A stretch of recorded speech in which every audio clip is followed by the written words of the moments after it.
Serrez votre ceinture. Bientôt nous allons décoller. Et Sopa, Sopa Moundou.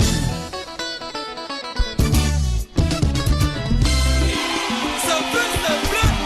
Yesoya, Clem Kabea Corino, plus important que les coltans.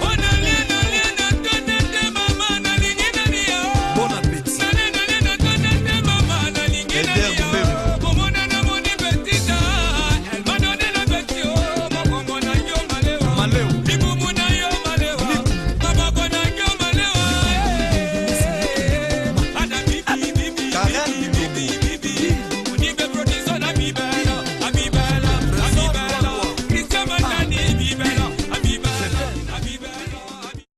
Déjà les gosses, balé là na bango yé papi Ken. Souka nemso na okana nga émission. Natala nga émission et papi Ken fait leader ya mort. Donc atche on se contre mais à suivre. Pour papi Ken souka masolo. Bala kini yeyo papi Ken. Bako sabinote. Papi Ken yeyo souka masolo. Moni yo obanda musalo obanda kala. Banda les gosses. Pe mona lo baso ezate. Donc pour ça la musala oyo bi koza journaliste munene. Na mboka tout tiku na tinda kutu na petit na tiwa pour na ibisa yake abenga yo. Papi Ken na sepeli à trop plus que ça meilleur. Donc na yebité ça na ko comparer na banani quoi. Alors émission oyo zekende bien. I'm very happy. Thank you very much for everything. God bless you. On a parlé non c'est tout le belati. Émission tout le belé banda kalati na ko takalati na fungula na usigo na banda clé on a tia. Papi Ken tout le belangoti.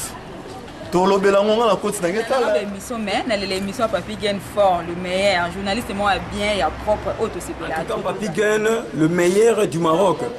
Papi Ken, beaucoup de félicitations. Papi Ken, journaliste propre, sympa, journaliste intellectuel qui parle bien, qui s'exprime bien et qui pose bien ses questions. Et vraiment, c'est un journaliste qui suit vraiment bien la déontologie journalistique. Natala bénéficie de caca, mais c'est pas la moussa Papi Ken. Et ça a un plaisir, nous on t'a passé des naïs. Pour acquérir la polémique, c'est ça vraiment l'intellectualisme quoi. Ça a un plaisir. Attaquer l'intellectuel. Hein, Naza bien ami on le battait bon. Après ça va dire surtout. Émission Tolo Belango, Papi Ken les meilleurs du Maroc, Papi Ken les meilleurs du Maroc, Papi Ken les meilleurs du Maroc, Papi Ken les meilleurs du Maroc. Peggy Bolombo.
Bonjour chers téléspectateurs de l'émission Tolo Belango. Encore une fois, bonjour, salam alaikum, good morning, good afternoon, good evening. Na moment où écoutez là quoi. Alors merci Nabino tout, merci na fidèle tout il y a émission Tolo Belango. Vous savez de ceux qui moi tant moqué il y a dose netika to kufi mais to kufa qui était en nota nani alingrapso nani alingrabisoté. Mais na minute vraiment force il y a pour ça kana te. Dit aux émissions Tolo Belango parti fort, ça dit 4e partie, 4e volume de Tolo Baka. Alors émission Oyo c'est une émission apolitique. Nous ne sommes pas des politiciens. Nous n'avons même pas un rapport avec des politiciens. Alors aux émissions de Tolo Belango dans le volume 4, c'est-à-dire il y aura des surprises. La surprise est la première surprise est ali petit frère Nabino Yeyo, Aza Pembe Nyavie na Indenge à la Araka. Petit frère Namiso Ezate Kwazoye Kola Masolo te Asana Katia Masolo. Petit frère Peggy Bolombo à la Katia Masolo. Alors mingi le auto solo de la sur Mboka na biso. Avant tous les cas, 3 paroles, Peggy Bolombo, 3 paroles. Quand on est père à outil, on a bien père parce que c'est un père spirituel. Ceux qui venaient à propre. Magui a fallu, Magui a fallu, Magui a fallu, maman a Rocky. Maman a Rocky Moututala. Tonton Kadima l'omniprésent. Papa Alexia, tonton Kadima. Batu tout au bana centre. Melila, Septa, Richard Mbaka, le seul et l'unique. Mars Ndandani. Parce que Yves Nunga n'a Septa. Ergama vous dit la petite sœur propre. La sœur en Christ. Toujours. Alexis Losso.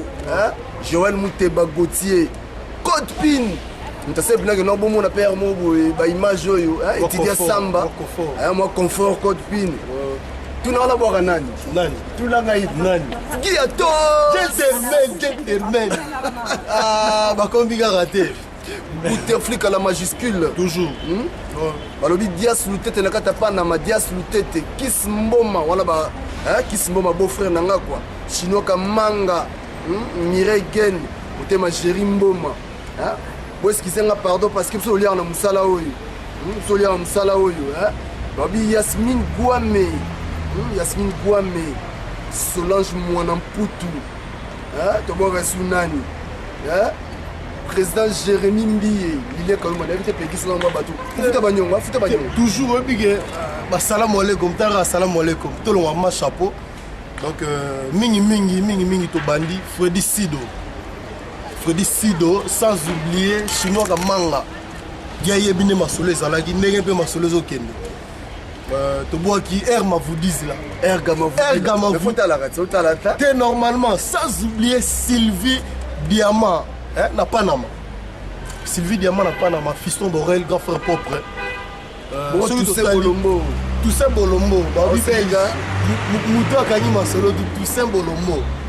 C'est total ici, maman Bamassa, Olivier Bonengue, héritier du trône de Sapou, totali Willy Ondongo Al-Qaïda, Tobagi idéologie en moi. On a père. Père spirituel. On vient aussi Colomba. On a ika de notre aussi Colomba. Tobagi fait bilingue, zali bilingue, ça toujours. Mimi Mabika yo yebi. Mifi Eloi, yo yebi ka encore. Ya olobaru douté donc na yebi ceux qui vont succéder ni. Ouais, micro tambolaki nde tolobaki, micro tambolaki. Biso petit frère to fula e. Peggy Bolombo boya mbebe na bien esprit bien na papa na bino parce que a petit mon grand d'abord la bonne famille, famille Bolombo la famille Gen. Il y a bonne famille au ayebi. Vérité yango wana. Et ça vérité elle okutati. Famille Gen ya bonne famille. Petit nanga Fabregas, deuxième fois quand deuxième fois na mboka Fabregas. Alors, ça c'est pas le temps peut-être ya kolobela bilamba sobe bilamba mutaki diba wa mutaki diba. Te nakati te vie tolobaki soko leki biso kende poto. So leki biso kemiki. Mais le leki biso te biso to leka yo. Donc, ça tant que tu kolobela makamba. Parce que notre pays ils ont pas parlons un peu de chez nous. Voilà. Voilà. Totalement bon. Yo zolo bela bilamba tam sous na parler na mboka tam sous mer tam sous alete. C'est la honte. Avant qu'on lobela elamba, est-ce que vous avez bien? Est-ce que mboka nous a bien? Alors, micro tambolaki, il y avait des réactions des gens, tu vas réagir ça qui à propos ya mboka na biso. Donc suivez ensemble avec nous. Tonanda, merci. Sincèrement, Gen, d'abord on a remercié puisque au plus une occasion on a s'exprimer les lots à travers cette émission concernant RDC. La RDC c'est ma nation, ma patrie. J'aime bien mon pays. D'ailleurs, tu m'as trouvé devant mon mandataire. J'ai travaillé sur la RDC toujours. J'étais en ligne d'abord avec Félix Etienne Tshisekedi qui nous donnait l'arrivée de Tshisekedi à Kinshasa, comment marrer humain et qui a accueilli Papa Chichi, le futur président bien sûr, et à RDC déjà en janvier 2012, il est la président Abissou. En tout cas, grand merci pour l'occasion au Pissinga une fois de plus. Donc pour nous répondre à la question, le Congo va mal. Si le Congo va mal, c'est parce que nous les Congolais, pour ceux qui partent dans le Abissou, c'est parce que nous les Congolais, nous avons vraiment l'amour à Mbokati. Nous avons vraiment l'amour à Mbokati. lelo oyo banjeu ozoleka na mboka na biso, nous les Congolais de l'étranger, nous avons plus de vision que les Congolais au Batika na Kinshasa. Et ben, la raison pour laquelle nous sommes là, et si on est là, c'est parce que le Congo va mal. Mais c'est à nous de faire quelque chose pour que le Congo change. Beaucoup se demandent Congo salani ponanga, mais tout n'a pas yo salani pona Congo. Yo sala vraiment nini pona Congo. Musalo sala pona Congo ko tonga. Musalo sala pona Congo ko finga. Musalo sala pona Congo grand sapeur. Ça pa ngo ba ko la. Harmonie vraiment pe ya la rati. Musalo sala na Congo pe kaka ezaka musala ya basi. Musalo sala na Congo ka michopo kolobaka makambo belebele musalo sala na Congo ka yangwana. Mais Congo ce que ça la ni pona yo. Alors que Congo pesa yo tout, Congo a tout. Congo a tout. On a tout. On a la potentialité na Congo. Et on a des sources humaines. Donc, tant que les sources humaines, biso ba congolais, tout ça fraîchement, na mitou, il y a bien, on peut faire quelque chose pour la Congo. Donc, pendant qu'il y a tout droit au but, puisque c'est le mal du Congo, gagne cassette ici, là, tout aussi, puisqu'on en parlera, nous parlerons plutôt depuis l'indépendance jusqu'aujourd'hui, bientôt. On vient de fêter 51e anniversaire de l'indépendance, mais en réalité, on n'est pas indépendant sur tous les plans. L'infrastructure qui n'a indépendance en 1960, c'est de la pourriture. Donc on n'a plus rien à Congo. Donc tout le Belasco est d'actualité. On habite tout le Belasco est d'actualité. D'actualité le 28 novembre, il y a une élection. Alors moi je pense que c'est maintenant ou jamais Congolais peut faire quelque chose pour sa nation, afin que le Congo et ça le lot comme plus tard pour naï. Donc pour naï, il faut obligatoirement, il faut chaque Congolais à participer à l'élection. Nous sommes exclus, il y a voté nous les Congolais de l'étranger, mais excusez-moi à travers ton émission que naï pe na niveau nanga quand j'ai fait pour le Congo, on a ça la pour na Congo, Isali n'a pas annoncé partenance nanga politique. Lilo n'a pas annoncé puisque en septembre il y a aussi tout comme une installation officielle il y a parti et les gens savent qu'il fallait dans un chasse la minute pardon la question pardon au lobby que non Congolais tout il faut voter mais nous ne sommes pas au Congo, nous sommes ailleurs. Parce que nous avons aussi droit à voter. C'est un droit civique. C'est un droit civique qui est accordé à tout citoyen d'une nation. C'est un droit civique. Malheureusement, les occupants, il y a Congo donc. L'étranger qui est au pouvoir, Kanambe, alias Joseph Kabila, qui est au pouvoir, le commandant Hippo, un petit frère, un petit commandant Hippo. Donc, hier, c'est un droit civique. En janvier 2012, déjà Etienne Tshisekedi dans la présidence. Dès lors, Bisso va Congolais de l'étranger. On les a prophéties, non, ce n'est pas une prophétie. Comment on dit une prophétie? Nous, là, le prophète Bazati, puisque tout était dit dans la Bible. Au Bible, il n'y a rien de nouveau sur cette terre. Tout ce qui s'est fait est la répétition. Il faut tout ça pour m'envoyer ça là. Vous comprenez? Il y a mon zambé en salaire mokili, à tika qui paie moto. Il y a ça qui a complété œuvre naïe. Biso bato pesa qui bangulu bazala bantaba bazala banane do biso to pesa. Donc c'est toi et moi aujourd'hui à travers cette émission, nous lançons un appel solennel à tous les Congolais ici qui nous suivent de sensibiliser leurs familles, leurs parents, leurs copines, leurs femmes, leurs enfants, rester à Kinshasa, rester à Lubumbashi, rester à Mbujimayi, de voter pour Tshisekedi. Donc, on a que moi, on travaille dans non, je ne suis pas de l'IDPS. Je ne suis pas de l'IDPS. Au moment avant la fin de cette émission, j'annoncerai ma appartenance politique. Je ne suis pas de l'IDPS. Mais nous de l'opposition, nous souhaitons que Papa Etienne Tshisekedi devienne président. Il n'a pas, à côté qu'il a plus longtemps qu'il est en pouvoir, puisqu'il est déjà vieux, à côté qu'il a plus longtemps qu'il est en pouvoir, mais plutôt à Zongisa qu'il mette quand même des jalons. Et quand on parle des jalons, il remet Congo dans les rails, comme ça nous la génération future, tant que Oya, donc tu as déjà Congo dans les rails, autant que ça on dengue, jalons Oyo, IDPS et bien entendu l'ensemble de l'opposition mettra en place pour que le Congo est en Bolandenge et Longobani. Moi par exemple, mon père c'est un pasteur, il a des églises dans Funa. Donc, Banakalamu, Makala, Ngaba, Bumbu, Selimba, je pense que c'est ça la circonscription à Funa. Donc dans toutes ces communes, mon père a quand même la représentation de l'église. Donc il y a déjà sur le lobby dans Bandiminaye, na l'église na lobi que non moi na nga aza candidat député à Funa mais à sengi pour na bino beau voter Papa Tshisekedi. Est-ce que bato na baboya? C'est une manière de voter. D'ailleurs Mikolo code à Western Union, hein, code à Western Union. Tant qu'on tindel mutumbongo code à Western Union ezali question Kabila, question ko voter, réponse Kabila ti. C'est ça. Et Mikolo bayoki bien ta? Non, question ezali ko voter, réponse Kabila ti. C'est ça. Il n'y a plus autre chose à faire. Pourquoi on y bon? Mais Nabia, Congo est occupé par des biens. Ça fait plus de 10 ans que le Congo est occupé entre les mains des Rwandais. Le président en place est un Rwandais, ça tout le monde le sait. J'étais à Kinshasa quand il a pris le pouvoir, j'ai travaillé, mais Sikamoko, je pouvais bien voir clair certaines choses. On le sait que c'est un Rwandais. Pour ton information d'abord, élection en 2006, c'est Jean-Pierre Memba qui avait gagné les élections. D'ailleurs, paix à son âme, Cardinal Echaou, sur les lois Koufa. Je me rappelle, même ceux qui sont sur Facebook, je cesse de répéter, de transcrire plutôt déclaration na RFI. Au nom de 10 millions des habitants de Kinshasa, j'accepte pas les résultats de l'élection, les résultats proclamés par la CI de Malumalu à l'époque, qui ne reflètent pas la réalité des électeurs. C'est-à-dire, Jean-Pierre Memamoutou allait être président.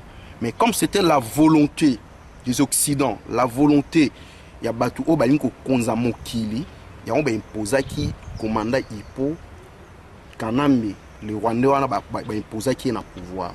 Les longs, on le sait, déjà, Bazolo Banabiso qui tant opposition, biso dans opposition, tous autres déclaré que fichier électoral au révisé, il y a des tricheries. Et ce monde a vu la Kinshasa qui contient plus de 10 millions d'habitants, on n'a que 3 millions des électeurs inscrits qui se sont enrôlés. Donc, ils ont déjà la faute. Mais volonté, détermination à peuple congolais, tous autres qui est malgré tricherie na bango, tous autres qui. Mais nous on pas na tricherie na bango. Avec la détermination, il y a kolongo la bango na pouvoir. Je m'excuse, nous allons voter pour le changement. Changement n'abisso pour l'instant, nous tous de l'opposition, et je le répète toujours, nous allons voter pour Etienne Tshisekedi. C'est lui le candidat, l'unique candidat qui sera face à ces petits Rwandais. Moi-même, je ne souhaite pas qu'on puisse aller aux élections. Mais tous en moyen qu'il veut ou pas, il doit partir. Ceux qui ont été résultats dans la tricherie, nous allons siéger les places publiques à Kinshasa comme l'ont fait nos frères tunisiens, les Égyptiens. Le long Moubarak bazo jugé na sévière baïné na sévière alati bling bling n'est prisonnier égyptien ça Kabila c'est qui quelqu'un qui est grandi dans la forêt dans la misère, ça m'étonne. Alors on a habité yo osa vraiment mutu y a parti politique ni parce que là tu parles que de l'Etienne Tshisekedi. Je sais pas osa mutu IDPS ou bien je sais pas. Toujours poser la question, non, ils me répondent. Je ne suis pas de l'IDPS, mais je suis de la dynamique Tshisekedi président. Donc, je suis de la dynamique Tshisekedi président. Donc, je n'ai pas eu l'autorisation de mon parti politique qui a annoncé officiellement, n'est-ce pas, adhésion à Ngaï, donc, Kiri Ngaï, adhésion à un parti politique. Vous avez la première invité, le premier journaliste qui sera avec moi à l'aéroport.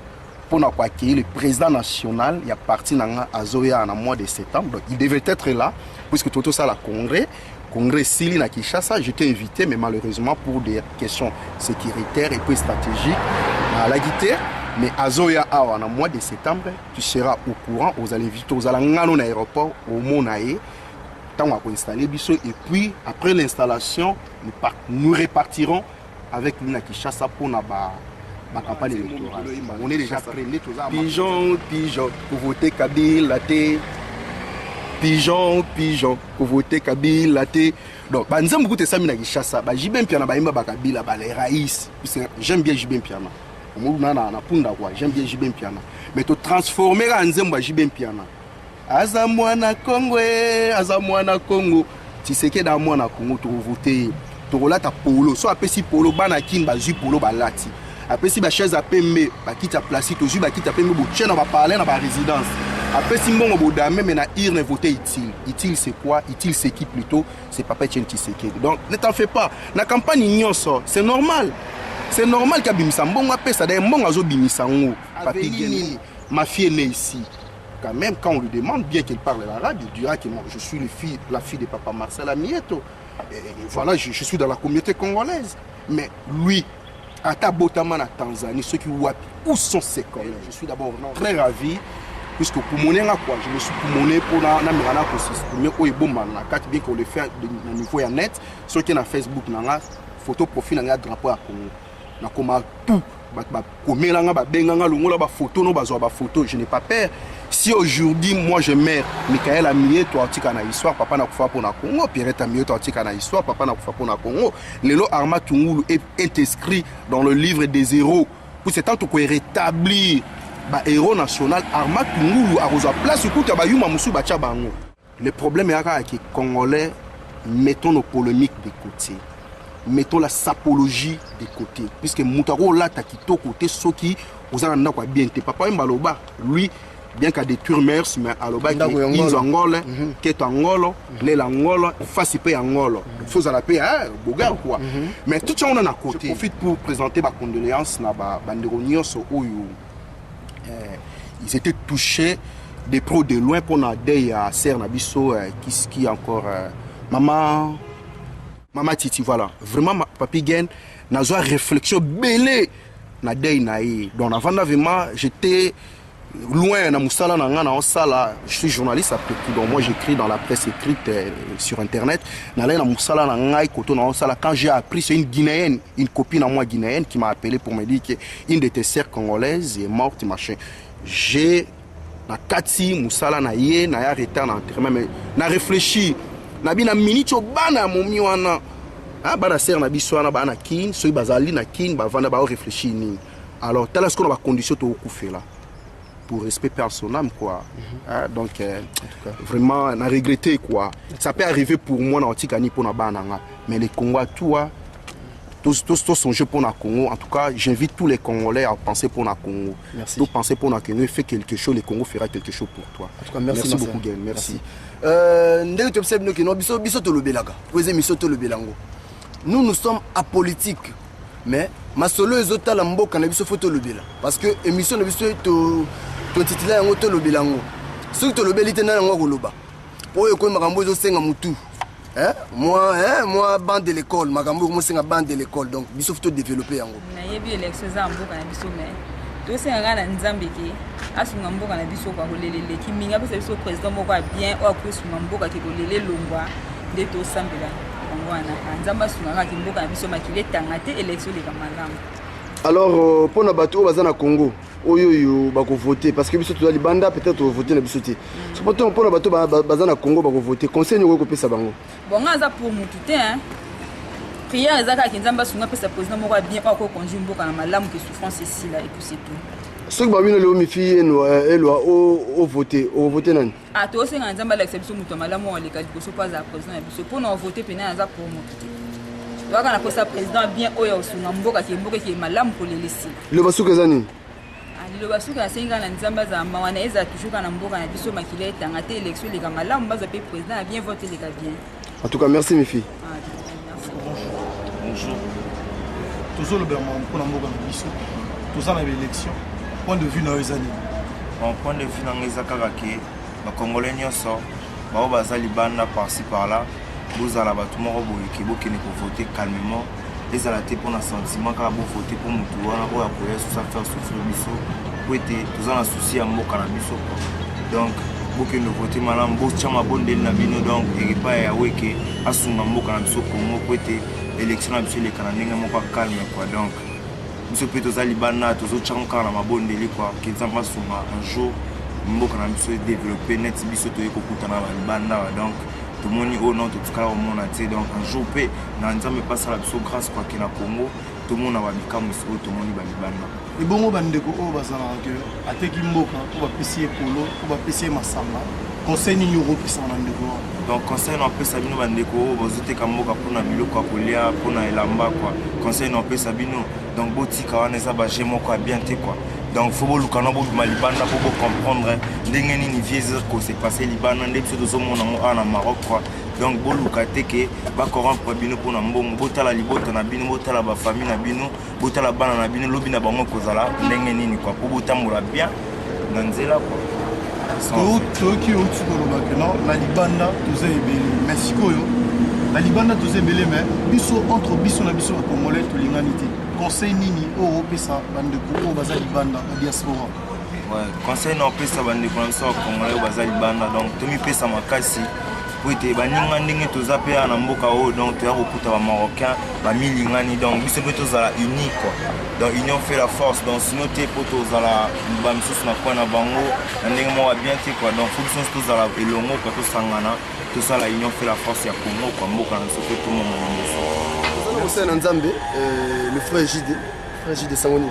Ouais, merci papa Sangote qui vient encore voir Tokutana pour un sujet très important autour de la mboka na biso na éviter point de vue na yo ezami na makambo zo leka na information eza à la na mboka na biso tali élection.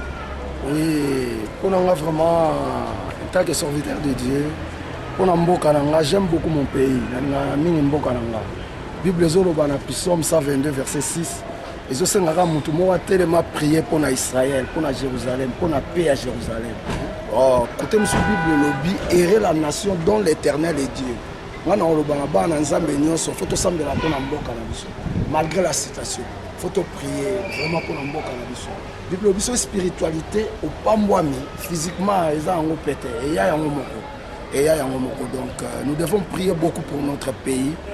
Que Nzamba pesa kimia mokano Nzambe kokisama pour mboka na biso. Est-ce que bino ba serviteur de Dieu ya mboka oyo tozali est-ce que bozo sangana entre bino pour na sujet wana pe? Oui, je crois cela que pesa mera biso vraiment. Moi j'ai un groupe de l'intercession de 20 personnes to prier mais pas ya frère na biso Dédé, ou ba di frère Dédé na mboko na sœur na biso Jeanne, to sambela wana de chaque jour de 21h à 22h, 1h avec Jésus. Donc, tu intercèdes souvent pour Namboka, puis Namboko, Autovandi, nous devons prier, Namboko va recevoir Bissou, Mboko va yambi Bissou, c'est notre semble à Ponango. Na Congo Pé, au Kola, tu sembles à Ponango vraiment. La semble à Ponamboka, Nambé, après ça, et surtout dans un moment où tu as comme l'élection, c'est un moment où dur, tout le monde en Afrique, s'il y a une élection dans un pays, il faut provoquer la guerre, tout. Mais nous combattons cet esprit-là. Moi je crois à un Dieu puissant, on a dit que tu combattre l'esprit à Bitumba, Biso est à Bitumba, pour Nzambe à s'élever déjà pour la connaître. Moi conseil est-ce que bato bakozwa grâce tout temps ya ko voter parce que biso peut-être temps surtout ozwa grâce wanati. Moi conseil est-ce que bato bako voter na mboka na biso Congo. We nga koloba bana Nzambe totelema to éveiller to aller veiller parce que eza bien mingi te so mutu azuite to pese ba voix na ndenga corruption. Eza bien mingi te Nzamba linga bongo te Nzamba lingi corruption te to voter vraiment voter mutu osepeli ko voter allez voter vraiment mutu osengeli ko voter mutu Nzamba tindi yo c'est ça donc quelque part de toloba que la voix du peuple c'est la voix de Dieu so Nzamba tindi yo voter mutu wana ko voter mutu te pour ba pesi yo tricot ba pesi yo mulangi ya masanga mais tandis que mboka ezo kufa et ça bien mingi te après l'obioleli et au pénaliser bande comme surtout biso to na bana toza basi to aussi to boti toza ba génération de GC bimi so tozo trahir mboka ndenge wana c'est pas vraiment bien Nzamba se pena biso te yo basuka se bazo landa frère lilo basuka na pamboli libota Nzambe nyonso bao bazo landa biso vraiment na Rabat na Maroc que Dieu vous bénisse bien aimé na lingi bino mingi mais souci nangeza nous devons intercéder pour notre pays. Il faut vraiment tout sambela. Quand on a l'inet bien pour tout le monde, faut vraiment tout sambela pour mboka na biso. Mboka na biso, ils ont mboka mo bien. So tali en Afrique, ils sont situés na cœur. Bien même Nzamba za mingi na posa mutema. Donc la vie à mutu Nzamba na posa mutema. Pour mutema ndé à source. Alors bien même na continent na biso Afrique, Congo, ils ont mboka oyo za ko encadrer ba mboka belé Afrique. Na makambu nyonso ils ont Congo. Surtout soutenir en a prière. Que toi avancer et ça bien talaba Maroc lelo talaba Congo lelo et ça biso peut passer mais tout ça mando qui a kobundate tout ça peine ma kofi a kobeta mututé mais nous prions que le Seigneur la volonté de Dieu soit parfaite. Tolo Belango, non? Tolo Belamboka. Toza a cher Diak. Bonjour Diak. Bonjour frère. Moi na yebio mais ba suba yebio te. Bon, je m'appelle Diacre Banga. Na kati ya mboko mingi ba yebinga speaker. Izali ngai oso ba nga kudu pona leka banjela wana la pona yango. Lelo toza na kati ya mboka oyo. Ne na moni obo na sepeli ya trop donc tuko sali ko sonzambi. Merci mingi na mutuno tuninga po ba suba yeba. Émission moko malamu na sepeli tout d'abord na bino ne kuta na bino lelo botu na ngai mutuna oyo avec Papi Gene. On a yebi na makambo yo na sepeli mingi na mutuna oyo po tozakati ezati émission to sala kapona bilamba ou bien pona kolia ou bien pona nini ou bien pona bozuité émission malamu nde yango ne to ko sala pona ko veiller bande ko na biso na niveau ya mboka bisiko bayali base alors clair bayeba nini bakoko sala nini nani bakoko voter nani oyo bakoko voter te pour mboka na biso etambola tout d'abord lokola cric ndenge ya mungula lobaki mboka eza na cric chauffeur ba changer kasi ba receveur bazaka ka oyo ya kala alobaki likambo solo yango tozo komona ngana koko loba te na parti moko te kasi conseil ngana kopesa bandeko na ngai na niveau baza na niveau mboka ata bapesi yo polo ata bapesi yo kiti ata bapesi yo bouteille ya bière bapesi yo mbongo zwa po eza mbongo na biso ya Congo kasi pona mutu oyo yo ko voter pe mutu ngo pe yo ko voter wana esengeli boyeba plan d'action na ezali nini oyo ya kosala na mboka ezateke mboka salela ye kasi oyo ya kosala na mboka nini oyo ya kosala plan na ezali nini oyo ya kosala na mboka avant tout voter mutu wana ezateke mutu nyonso koyaka ka voter ningo wana akomi na place ye mwa salela mboka ya komi kosala pona ye na famille na ye alors baninga mususu oyo baza na gouvernement te bako vivre ndenge nini bako travailler ou bako travailler te ta lelo to komi libanda pona makambo eza koleka na mboka yango lelo biso mosu toya libanda tozo se retrouver libanda eza dignité ke biso nyonso totika mboka na biso toya libanda bongo na mboka na biso banani mutu bako tikala. Ouais, merci toyoki olobi biso nyonso toya libanda mais conseil nini oyo okopesa na bandeko ba libanda na mboka mpaya mais bolingo eza te conseil nini oyo okopesa bango omoni na sepe na mutuna wana toza bandeko toza na kati ya mboko toya na kati ya Maroc na niveau pe ya Europe bandeko bakolanda biso baza koyoka tozala bomoko richesse moko musicien moko ayemba aloba ete mutema mabe bakosala koyebisa biso pe ezomona na biso bakongolais toza unité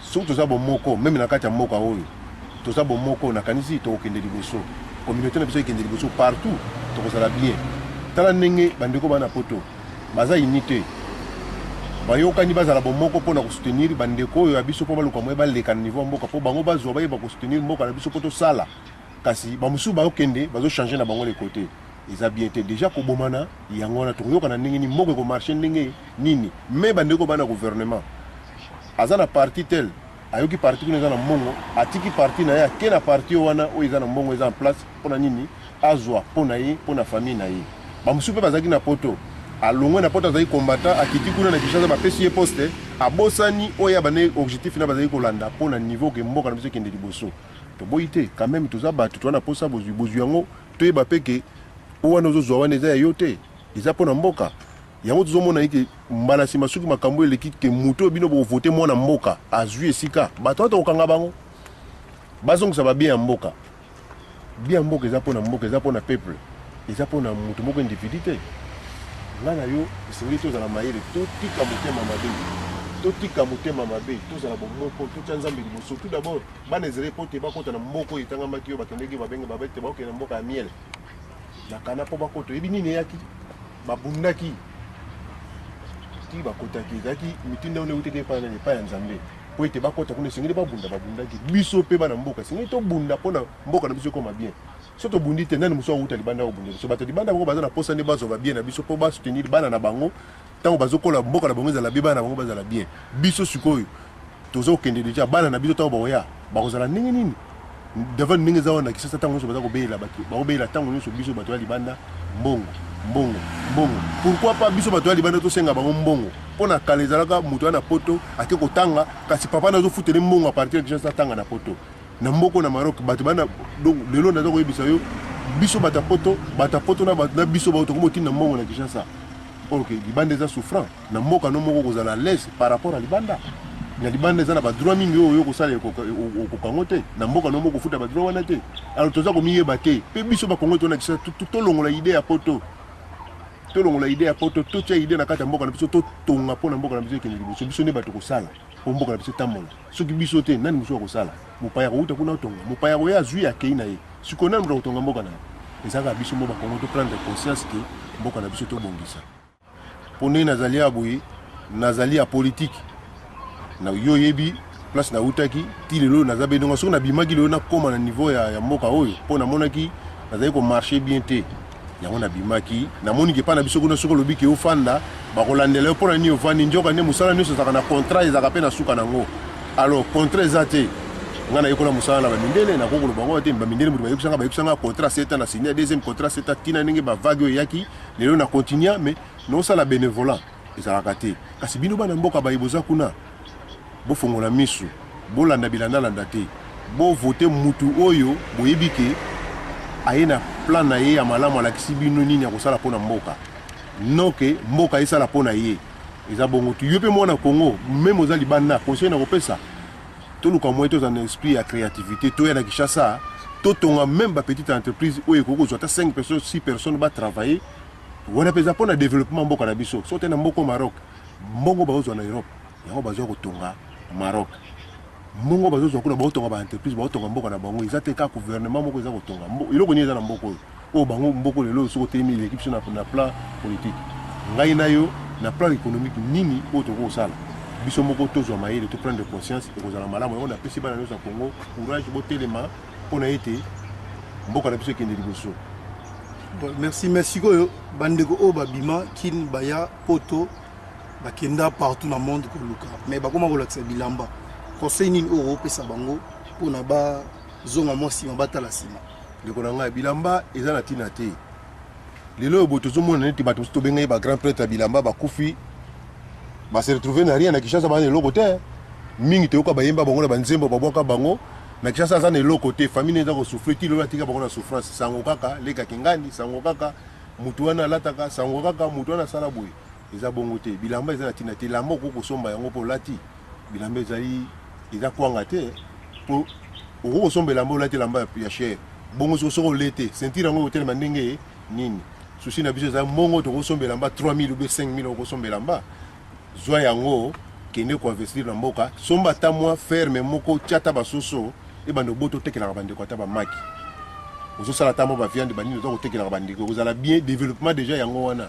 développement ezalaka na bilamba te bilamba c'est rien ngai na yo toyeba nde kotelemisa mboka na biso ekende yango nde susi nakoyebisa bango ke bozonga kati na mboka totika makambo ya bilamba. Alors eloko ngai na koloba kaka bakongole nyonso abuka tozala nanu bomoko tozala na bomoko mpo mboka wana etambola naza na mingi ya koloba te élection en tout cas tosenga na nkolo élection eleka bien en tout cas bozala na bomoko mpo mboka ebebi mboka ekomi na mikakatano alors so toningani te moye mboka etambola ezali te wana ngai nazoloba ngai bagino en tout cas natie nyonso na maboko ya nzambe oyo nyonso ekoleka en tout cas tozala bomoko eloko nazosenga tozala bomoko tolingana wana nde mboka kotambola mais soko tolingani te yebaka oyo tozosala tokozwa yango te tozala vila sango ndi yo moka nde balobaka le mignon eki bolombo tolobela mwa songisongi nayebi te soko oloba nini mpona songisongi naseki ya masa naseki ebele mpo normalement ngai jus d'orange na telemi boye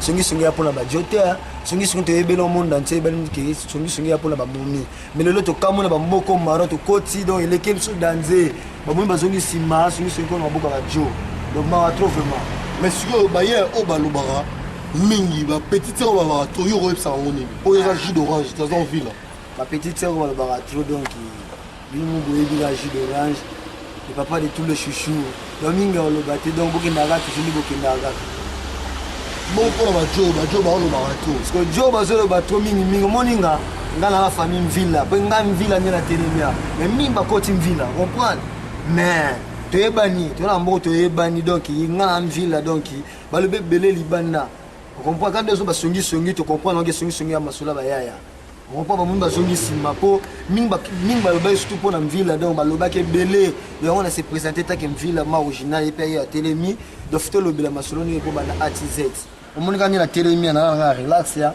naza relax ngala te mu na yambaka oh la leli boetika la pona ngai te na ndi ngwana te na micho se na nga donc yo ebika irene vile musika wa gros bisou la lela yo fort la sika mo la poto en plus tout nga bimi wa abimeli wa mboka mindele mboka touriste mais tu es bien mboka vile wa benga Marrakech vile wa benga Marrakech dans vile awa ezali ba bengi vile ana Marrakech qui bana ya ser na nga irene qui bana Rabat s'il te plaît nefsa qui bana Rabat TV za radio te télévision za radio te obeti sur ya ser na biso villa maman te belle place aux mais il faut expliquer bango position à ser za ndenge nini faut belle ba en confusion la nicho di place raza ala ta parler chez donc comme il m'a dit la fongo les portes à la laka abike madame to batela ki au palais to biko za ina vacances on comprend mais c'est ra eka ndeti kaka ba ya balobe na ki peleke c'est mawatro c'est la nicho ma Orly donc ajivon na casa na Marrakech ajuma na Marrakech tina Orly akiti ba futur billet tina porte à palais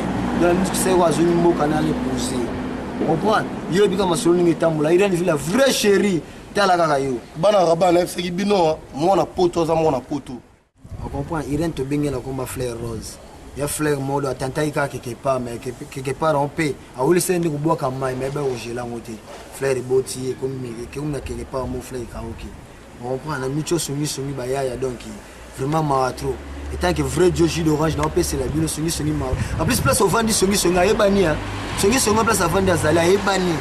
Vous comprenez? Donc, il y a beaucoup de tout ça, la conscience, à la place avant de se souiller, donc, on a dit de voir Songi Songi Masola Kache Sali.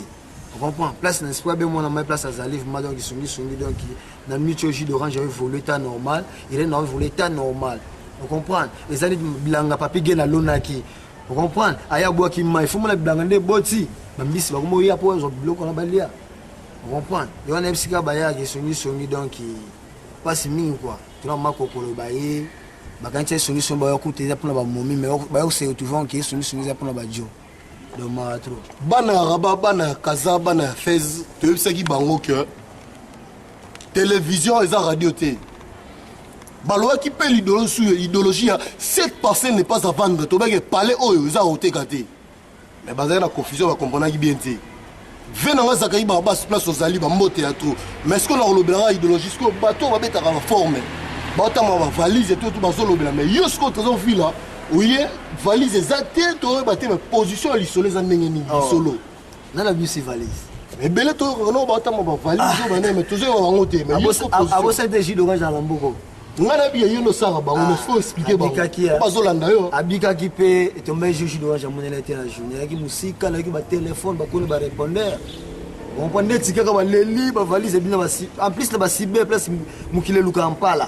Vous comprenez? Ma valise est bini, mais quelque part, donc, vraiment, moi, dans ma place, dans la musique, bomba et loco, vous avez un peu de temps qui c'est plein d'angoté. Vous comprenez? Pour moi, la minute, tu as la chine de la Zalia, là, tu as la charge, tu as datini. Là, tu as mercredi, mais tu as un week-end, moi, qui fait mon anniversaire. Tu as la boue. Ça, c'est une valise. Bateau va habiter, bateau va tenir de ville, bateau va habiter, tenir de ville. Tu as mis mercredi. Vous comprenez? Mercredi, le week-end, tu es relax, tu as un combo de bord, tu as un combo, tu as un combo. Moi, je dois acheter les noms. Vous comprenez?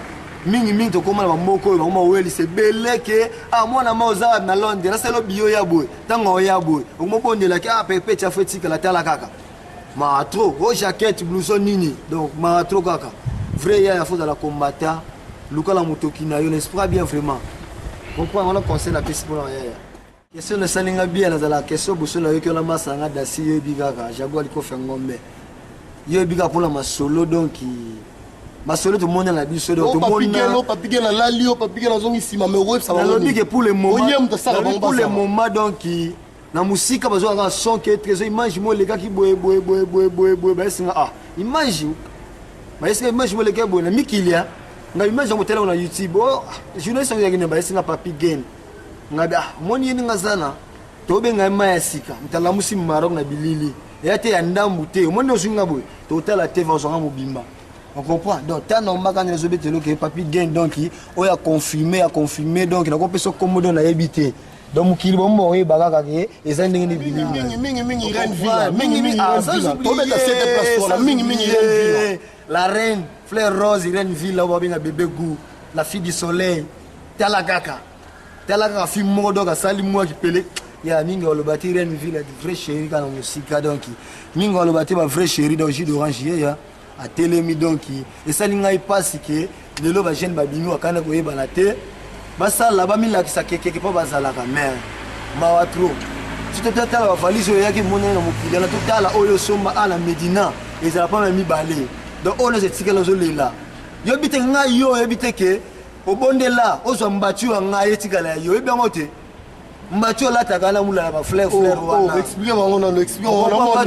mbati olataka bafleur wana eza ya ngai petit frère nanga gelor nakati ya reine atindela pe atindela grand frère ya nango mona arrivé à sérieux moko mona valise panzana ya kosakana te ozwa mayele ala etikala ya yo bapesa yo on comprend yango mpe na nsima okoma korenye nango keke parce normal eza bora eleki oyo nyonso osalaka oyo milataka oyo miklasaka dion yo oyebi kaka balobi hervengelebe ya bamote place ozali tonton oza na Maroc oyo eza Rabat mpo masolo tu ya mboko ya Maroc eza ni Casablanca ni Fès ni o Tanger eza Rabat mpo biso tu banoa toza na Rabat ocomprendre oya boye o soi-disant ngai n'importe quoi comment onga journaliste songo mpaka toyebi yo te masolo eza nde Papi Gene ozo comprendre na kuzu oza na se oyebi yango oyo oloba elamba otayo na te ozwi bafleur rose fait de l'amour toyoka yango epa Papi epa Weranson se jibe mpe na soi-disant yango te mais eza masolo oyo bandizo kokwa Gervais eyebi yango azokende bajaune eza wana toujours amoureux tosola masolo wana toyebi yango Papi Gene aza dernier de journaliste aza mboko oyo bima yo ngai yo oyo kwa koma rien tovivaka nde tovivaka nde tozala il faut ebango ke na vie ndenge eza wana ndima mutu na époque na ye na minute eza époque ya Papi Gene azosala masolo na bien yo ye na yo omekomela o nalia bulabula o nalia diabole o na batianga tonga boye te ya makila ya sante ya Nzambe oyo eza ya Nzambe ebengambe ya Nzambe oyo banda déjà les gosses balela na bango ye Papi Gene baya batei boye o bima journaliste aboya na ye mpo ayeba ye moko eza respiration ya Nzambe aye na Maroc lelo bato batieti ye maboko zalaka eza yo mais siko bato balataka bilamba batonga na maboko elone oexplike bango ndeko na nga elamba isifi kaka nzoto elima balongolaka te zwanga ofinga nga no nati bode ya J5 no eza France no soki eza ya J5 mwasi na nga sokoli yango 6 fois zwa na nsima soki zifo eza rouge no pembo eza na nsima ekoma rouge no azwa na nsima eza rouge te eza rouge te eza pembe voilà bon nayebi sua elamba isifi nzoto endima moshe kolanda biloko wana te ozwi eloko ya basi olati evimbi na se bondo osumba diare olobi ke eza ya yo mutu yango te oyo eza Papi Gene mutu esala lopoto ebele mayele ebele artiste bien confirmé boga ozwi ye moko moba oyo naomona ondire ressemblance ya Weranson ressemblance ya JDT Papi Gene aza représente ni ya Weranson ni ya JDT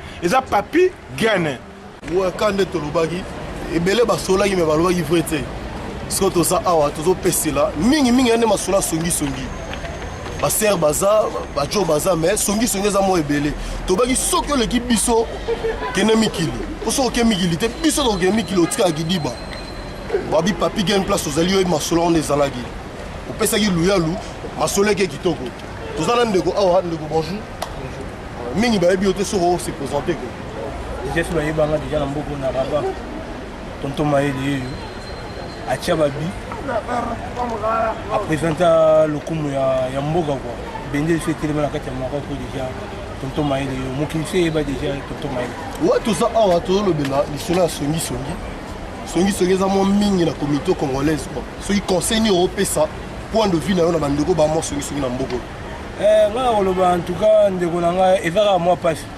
songisongi eza nango kaka partout ea surtout na Maroc awa eza nango biso na mibali basi na mibali songisongi eza nango kaka ndenge wana eza te ke basi baleki bamibali na songisongi non mibali mpe baleki mpe basi na songisongi kana ezo kaka ndenge moko eya kaka pasi likambo songisongi wana en tout cas ekoma lokola neti tonga calcium quoi so abeti yango po efile ezalaka mpasi en tout cas nayebi te soki kamba songisongi na koloba nini elamba eza nango ebombaka nzoto na biso elamba mpena ebombaka nzoto nga tonto mayele nabombaka nzoto na mikumisaka te naasa pere non naza nanga kaka tonto mayele alataka ne soin atiaka ne soin soki abimi basi mibali batalaka ye bafelicitaka ye quoi en tout cas jeune homme mpenza ni chaîne quoi nakendaka côté elamba nakendaka ni chaîne te me tomoni bampunda mais soko olobeli bo bacomprendre ke eza ya masolo ya solo fo bacomprendre mpe esila bacomprendre yango te eza nango oyo eza nango basket eza nango basket andikaki new york quoi euta new york masa na ngai ben ye nde moto ayi na ngai boro ye nde moto ayi na ngai boro camarade ayi na ngai mokolo ya anniversaire ya petite frère esalamaka mwana mabebe petite sœur, vous avez prof Benaré, Chimène quoi. On s'allie en passant petite sœur propre Chimène. Chimène la rose, yo et place aux alliés. Ming, songi on kaka, il fallait que baluko ba sali en Zambie. Pour songi fila. Pour ngai tonton maele. Pour la fille ça me muta mokili bena songi a obudene kanga. Autant ayaki Maroc ayaka na ngai te. Ngapeta la yaka Maroc. Na yaka pena muta songi te. En tout cas, il faut baluko ba sali en Zambie aller et bela, il faut que baluko ba sali en Zambie. Baluka bandeko balobelaka makambo bato mpo nga ne yali ala kokana nakoloba likambo mutu te mpo soki ke nana na likambo mutu ekomi lokola na olanda vie privé ya nakopesa exemple neti vie privé mo nake nanga natongi nanga jus d'orange nake nanga nalobeli kaka n'importe quoi mpona jus d'orange nalobeli nanga n'importe quoi mpona giki tenda obe tonto bafiliwa omoi te eza mabe mais sikoyo tokutanaki na basere basololaki totuni basere baquestion basere babaki na ote mibali nde basongisongi totuni bajo ote basere nde basongisongi mais sikoyo yo oloba nini mpo na ngai nalobi yango basi na mibali wana basongisongi nalobi ke ngai biso mibali toa basongisongi basi mpe baza basongisongi ozomona sikoyo lokola ke eza lokola adam na eve sikoyo moto alesa moninga mbuma ezalaka mwasi sikoyo ale mobali sikoyo ayekota mpenza na suki ya lisolo yango ebande mpa mwasi ko mobali mpe sikoyo ayeli viko bakasi yaye ntango alie mbuma mwasi na ngai tuko mbuma ya kitoko totongana biso totongana biso mpe bibi mayele te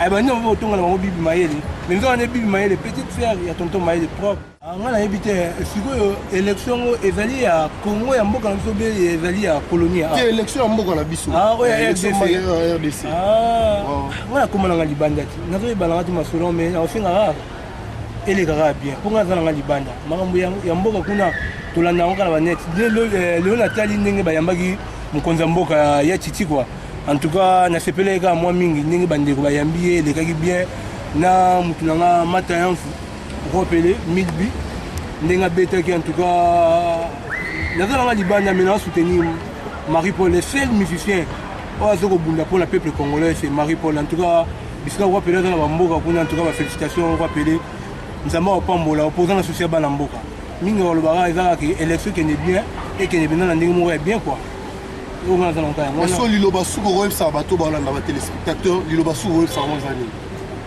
liloba suka nakorépondre kaka na baquestion oyo pose nga kua ya liboso eza kaka ke totika nanu songisongi toluka moyen tokeba nzela bisika baparent bazozela biso soki yo oliakaka soki eloko nini oyo lelo lie pondu ntango lie pondu obroseka mino na yo bien ovandi à l'aise na ndako na yo ya mibale eza siko banganga nzambe bandeko oyo bakumisaka nzambe oyo basambelaka mpenza mpenza toyi bapaster boluka bandeko balobelaka makambo ya bato basongisongela boteya bandeko mpo bandeko basani bameka mwa kochange deuxièmement mambo elamba ndenge otuninga so question elamba eya nango kaka elamba soki moto olati elamba griffe inutile oke otambola partout olobelaka ke nalati boye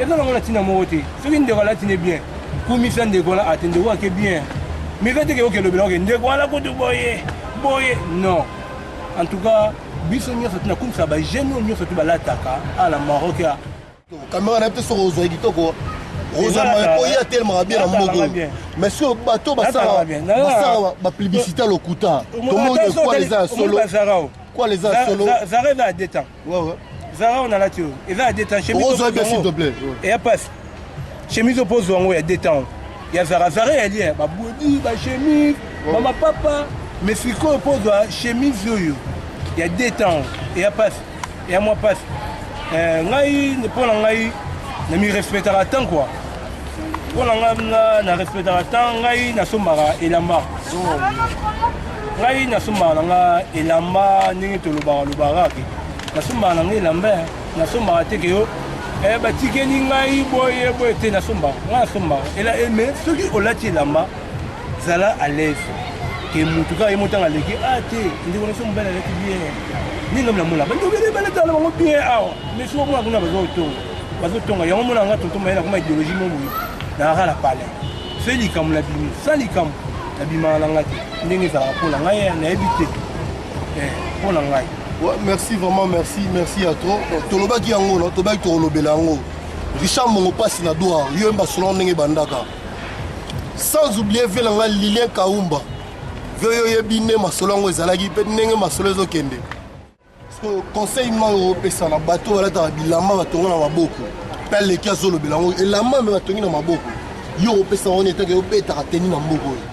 Azonga côté so ya mibali quoi. Soki akei nzela wana koya kokoma pede pamba akokende nzela mabe wana eke nzela ya basi kua basi wana obela ye pede bongo eke mabe en tout cas azonga mpenza kati na biso bamibali.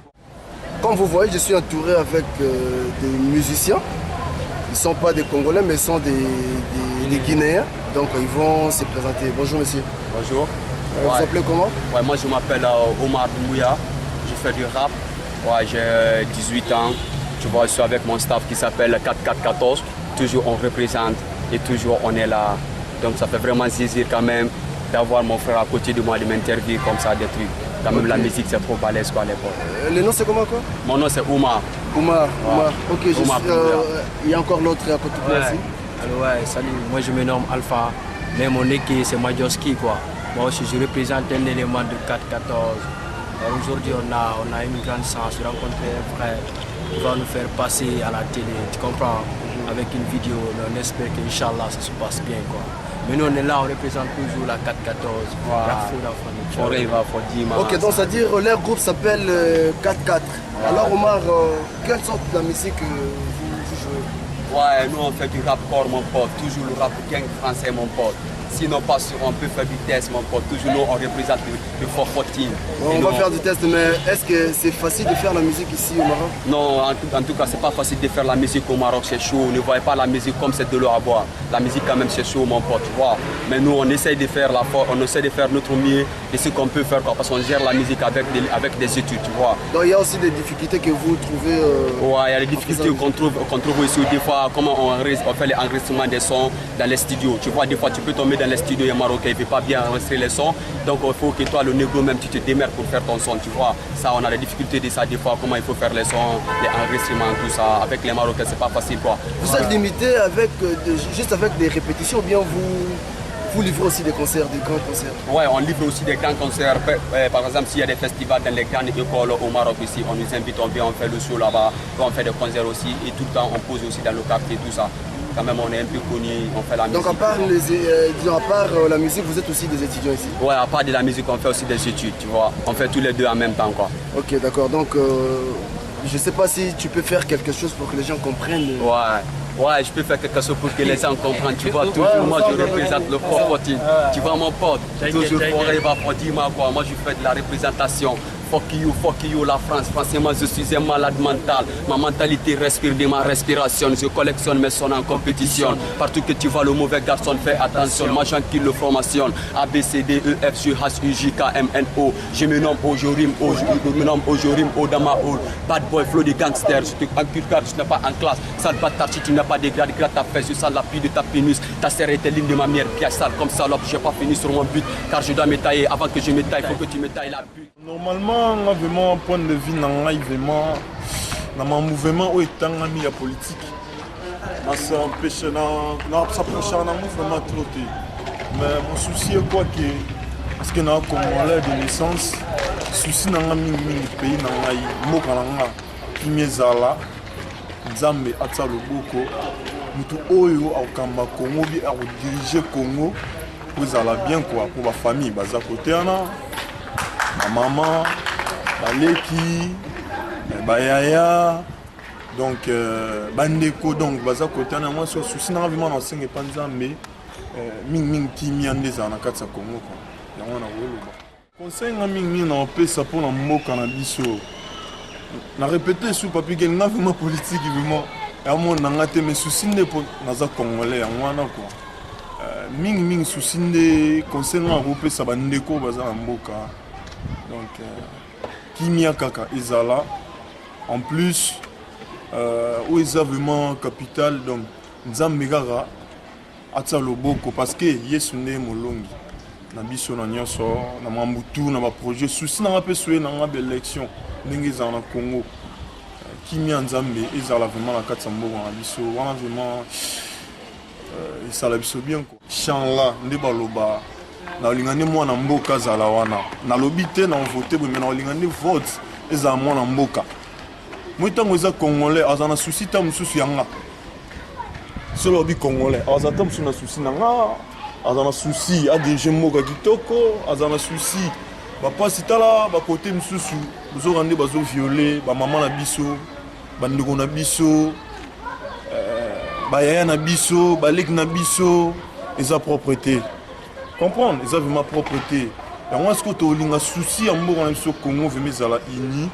eza lisanga en tant que moteur ou dirigeant azana souci na biso peuple congolais voilà quoi c'est alors que non la série continue tozana dit danganga papa sangoni bato bazolanda dit moi liloba mpona mboka na biso parce que bientôt tozokende na baélection donc moi réaction na yo puis point de vue na yo na masolo wana eza nini bon eloko nakolobaka ke tokóma na baélection donc tosengaki bacongolais tout bazala na conscience par rapport ya mutu oyo bango balingi bavote quoi yango wana nde souci na biso alors lelo oyo adi da nayebi te soki peut-être babi ke non yo vote yebi te kovote nani fo ozala clair oza télévision dida non vote mutu abongisa mboka na biso mutu abongisa mboka na biso pour à l'instant là na vote Tshisekedi pour yo vote Tshisekedi parce que namoni ki aza sérieux aokenda makambo bien moi conseil na bato oyo bakozwa grâce ya kovote parce que apparemment le roi biso to voter na biso te alors moi conseil est-ce que bato ba voter pour lobby balela te bon ngai conseil na opesa na bato ba voter eza bato ba na mboka conseil na opesa bango eza ke omoni mboka na biso to na ba prendre ebele ba élection ba tricage makambo ezali wana donc il faut bato o ba ko voter ba na mboka ba tia vraiment conscience en place mais ba ko corrompre ba mususu mais okozona pe mbongo le na yo mais o voter muto yo lingi voter mutu oyo lingi do ba voter jamais na loyenge voter mutu oyo lingi omoni ke non akotambusa mboka avenir ya bana na biso kozala bien yango wana quoi alors pona lelo oyo élection eleka na condition malamu pona to lela sute ke non voilà ba tricherie ezalaki corruption salamaki na ebite conseil ko kopesa na ba konzi ya mboka na to ba kambi ya mboka bon na koloba boye ke moni na minute oyo corruption ezali déjà corruption ezala donc elonga na kosenga na bana mboka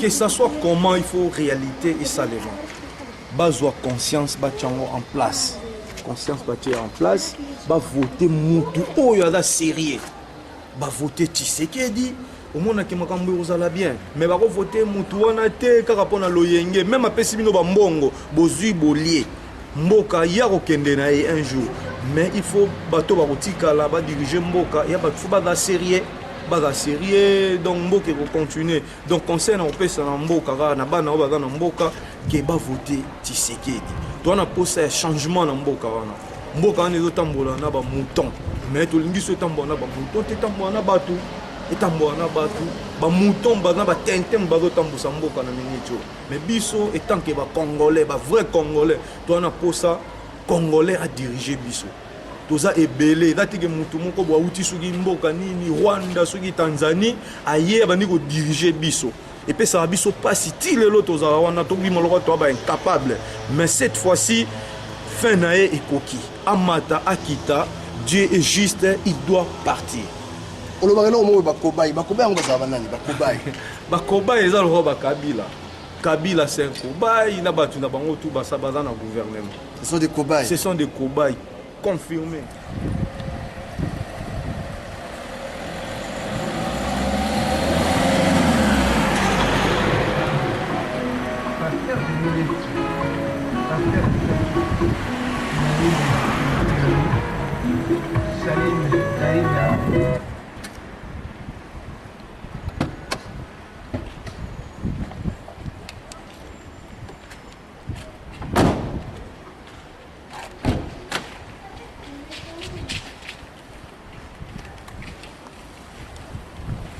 ndeka tolobaki toza na fiston mbenza fiston bonisa ngoni peki bolombo ouais toza na actualité moko lelo na mboka na biso nayebi te point de vue na soki ozala nini ouais merci peki bolombo mpona micro opesi ngai journaliste formé par Papi Gain na mboka au Maroc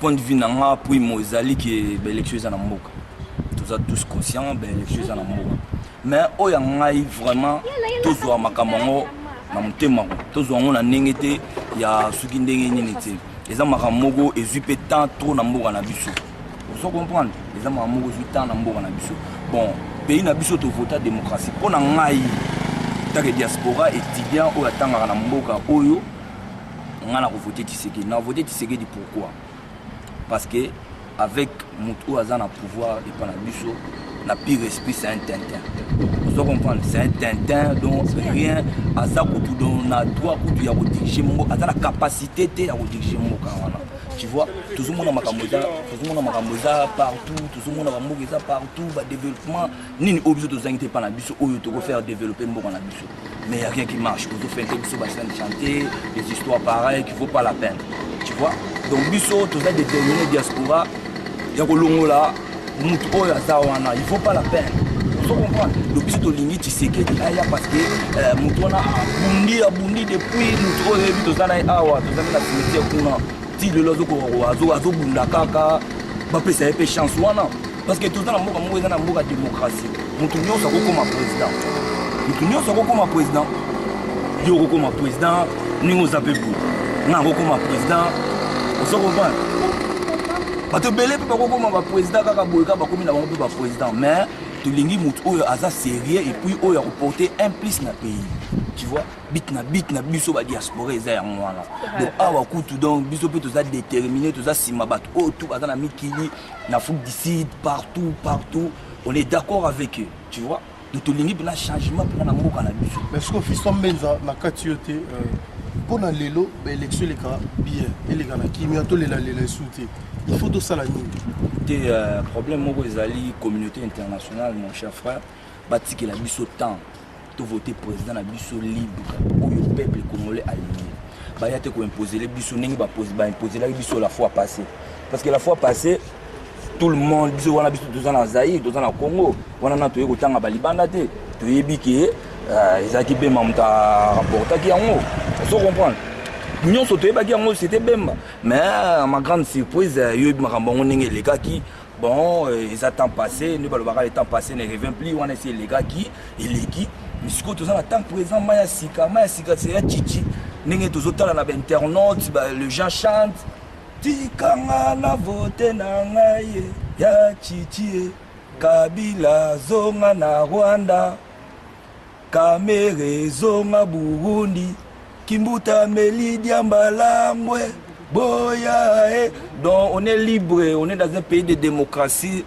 J'ai pas les effrois mon frère, j'ai pas les effrois pour nous loba. On est dans un pays de démocratie. Il faut s'exprimer, ils ont engagé que ça n'engage que moi. Est-ce que pour nous madame combattant est-ce que ça bien pour nous? Je suis d'accord. Je suis d'accord, je suis totalement d'accord avec eux. Tu vois? Je suis totalement d'accord avec les combattants. Pas ça la boulot na bango. Et ça juste pour na rolam ça ba mutu bazana. Est-ce que fiston benza lelo soki ba bige non?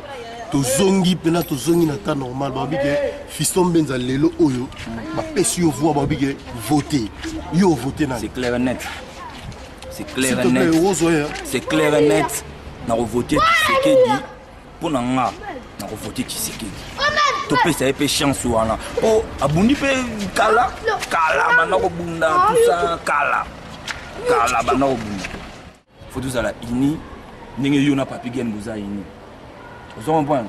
Ninge vient na ngai Pablo Escobar à Téléma. Vous comprenez? Chigalikolo. Ninge mona ba gigité na bani. Tous à la Maroc mais communauté na biso ba congolais to lingani ti. Fiston Benza lelo soko bonge zuma 10 000 €, batu balobeli Fiston Benza mais pona nini biso na biso ba congolais o ya diaspora o to alibanda. Bolingo zate songi rolo ba bato ba songi nini conseil européen ça va. Je vais un peu plus loin à comprendre les pays de nayo. Batu ba aussi ça va masolo wana et ba songi soit qui que ce soit les abino va bosima ba masolo. parce que bino ne ba masolo na bino le kana ba palin, tu vois. Donc masolo na bino le kana ba palin, ba nini. Donc bino ne ba aussi ça. Mais si ko toyebi yo za mam Congo. Parce que so opesa ndeko, mona ki Congo ba comprendre yo quoi. Po belé ba Holanda yo. Ouais, pegi bolo maman faut ça que fondela. Ngimeza ka maman. Ouais, pour ça na modimi hein, pour ça. Maman faut ça que fondela. Le betu na ba matadi ba boma. Donc mona utubila ba pangi donc betu ke kwa ku betu kudia o kufuata kima pamba kwana. Beno ne kuna ndebe fo la na mamu tuna utubila beno. Quand on utubila beno bi katula mamu ben katula mutu na kanambe na ben katulani. Ben biga o ba me kuzia mo tsakwa loso mo Thompson etange me sopa mabuli rien biga mamu ina. De façon du diaspora kina utile parce que betu kwa kudia kufuata kima wani vi. Toki baka betu ya pamba beno ne kuna le mo sapla o bokila mo di chiffre mo play beno azuka be ma voter ben de yana mambo ba di chiffre to mezengao benike ba dia ba di chiffre ve de beno mambo to na utubila beno voir na série beno voter Tshisekedi comme président de la République to tate kana yana be façon ni na tina mambo pour parce que meza kuna le mo mo tsato mina tina ngemo mutsambu mo ngila mamo sasa madezo ina ba ku sepegi eta me voter nge kanambe ngeme tuba ngi me sopa boule ko ngena ba kusa me sopa boule puis avec maman il faut do faut tenir bakala faut tenir mais ba kento mais ba duba o ba kento pe na pour ngemo simeza maman faut ça que le betu quoi kento pe salaire tout ça donc quête font la ba responsabilité na même na boala ina ba kusa du maman faut avoir na pim do betu faut de mettre télé mo na diaspora ba pe kuna ba télé parce que l'ino fait la force betu ko de mettre télé ba kuna ngemo na enta ba mvoka ba mele ma maman me ufo namo me ufo pa ngira. C'est bon, merci Fiko. Merci.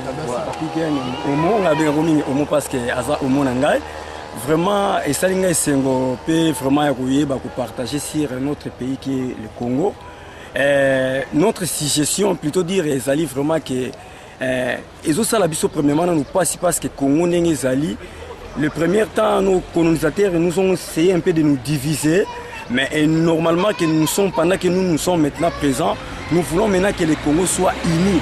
Et l'unité du Congo, c'est quoi? L'unité du Congo est que le peuple congolais ait conscience, premièrement. Donc, parce que conscience, il y a ça là, et même leur choix. Quel choix? Un bon choix dans le sens que ils sont inspirés par Dieu. Parce que ce moment, ce n'est pas un moment, vraiment, on peut dire que ça facilité. C'est un moment qui est un peu dur. Batala pendant tout ce temps où tu passes na beta pour tu passer nango na ba moment où tu commis nango sikoyo vraiment toujours senga congolais a zoné nous premièrement conscience ya ko sala choix ya ko voter mutu oyo yemoko a moni pena qui aza intéressant pour que un jour a diriger Congo démocratique. Donc c'est ça premièrement. Nga na benga grand serviteur de Dieu. Vraiment naïbi qui est vraiment celle en Zambie. Alors pour na bino serviteur de Dieu et logo nini bozo bongisa est-ce que vraiment bozo ça peut prière mo pour na Congo? Merci papa Papi Gaine pour la question. Vraiment, en tout cas, étant que les serviteurs de Dieu, nous ne pouvons jamais, au grand jamais, laisser de prier pour notre nation qui est le Congo. Parce que, et ça vraiment dans l'obligation. Les alliés que chaque fois il faut prier pour Kambiamboka ainsi que pour notre pays qui est patrimoine du Congo. Donc, tout le monde parce que bisotan nous sortir Congo na mabondeli en même temps tous à côté les pour que tout ça la choix il y en a une autre pour na fait que Mukambia Congo pour akamba Congo bien osomona donc nazo senga na peuple congolais loko moko que to longola esprit à tribal hein esprit à tribal vraiment ezalaté donc congolais azala uni à faire choix moko ya bon et puis à faire face devant quelqu'un qui est notre adversaire plutôt dire donc devant tant des adversaires donc Congolais a soit conscience à voter au lieu à moni pena qui a bien à diriger Congo. Donc tout le monde a vraiment esprit à tribalisme tout machin donc et ça pena musica. Mais pour nous les serviteurs de Dieu, nous sommes là toujours pour prier pour notre Congo. Donc vous vous organisez avec des prières pour et bien sûr, nous ne pouvons jamais manquer plutôt nous ne pouvons jamais laisser de faire des sujets pour notre pays Congo. Merci Papi Gaine, papa, merci. Au moins, premièrement, au moins, les premières fois, il y avait des tricheries. Bon, tout le monde qui savait vraiment vrai qu'il y avait des tricheries. Mais c'est le moment maintenant que le peuple congolais a tant beaucoup vécu, à moni et belé. Donc, à patienter, à supporter, à surmonter maintenant toutes ces douleurs-là. Donc, c'est maintenant les Congolais maintenant devront prendre maintenant conscience. Donc, n'attendons sur la souffrance, n'attendons au bas passer nango, ba yé ba sikoyo. Côté à la nani au bako pona pour diriger Congo. Donc ba longo la siko que non totia qui est capable que tout est là non maintenant bah soit vraiment conscient c'est papa donc bah y banani parce que nous sommes de diaspora nous n'avons pas droit maintenant de voter parce que vous savez il y a maintenant un problème qui se passe entre les diasporas et les pouvoirs en place tu vois donc nous n'avons vraiment pas assez de droits de voter mais nous luttons contre tout ce qu'ils ne veulent même pas que le Congo aille de l'avant vous savez donc c'est ça maintenant que attend que nous la faiblesse dont nous avons maintenant, parce que nous n'avons pas le droit de voter, donc nous vous laissons maintenant l'espace, le temps, parce que nous avons combattu à l'extérieur. Maintenant, à l'intérieur, c'est vous, les Congolais. Le peuple congolais, Bana Kinshasa, Bana Congo en général, particulièrement toutes les plutôt dire, régions sur le Congo démocratique. Tous ces gens qui ont conscience maintenant, il y a pour faire choix, maintenant, un bon choix. Ce n'est pas que maintenant, tout ça qui ne parce que maintenant, vous avez tant souffert. Et maintenant, c'est alors maintenant vous passez maintenant devant une face. Donc vous allez faire maintenant un bon choix. Donc Nathan, on a préféré vraiment bango moko ba soit conscience, ba vendre ça tous calme, ba zongi ça vraiment mayele ba senga nzambe atali sa bango nani oya ko diriger Congo maintenant. Donc tout saluer Bino et si je ne manquerai jamais à saluer aussi notre journaliste le meilleur, moi je l'appelle souvent, je le vois il est semblable à Ranson de la forêt, excusez-moi le terme. Mais c'est un papier Gen, un journaliste de meilleur qui est vraiment posé, tranquillité à poser la question de Toko Papa. Je te souhaite encore un bon succès et en même temps un bon travail. En tout cas, merci. Et je souhaite encore tous mes frères qui sont en Europe, Bibi Shimafukuka, Dorcas Zongo, Peggy Bolombo, Patrick Massevo, Junior Matumbu, Pasteur Likonzi et tous mes bien-aimés, vraiment Massamba. Sans oublier Freddy Mavungu, je ne peux jamais l'oublier, en même temps, même Mère Tchene, ma sœur propre, donc je ne peux pas l'oublier. On est un mot qu'on a biso, tout le monde a biso, donc partout où ils ont un mot on est à biso. Il faut même de pro de loin, il faut ça quelque chose qu'on a mot qu'on a biso. Alors à chaque instant, tout le monde écoute, c'est nous sur les Gamboka, on va élection, on va ni tout. Souci na biso, j'ai plus que qui met en Moka. Alors qui met en Moka, tant que peuple a élu le président, oh il y a ligné, tant que le président a zali, on a peuple ligné. On est qui mise en mouka. Là on a un papa moko bana ba olinga oté. Au monte que na on est en désordre. On nyonso papa ko bana ba yokaté.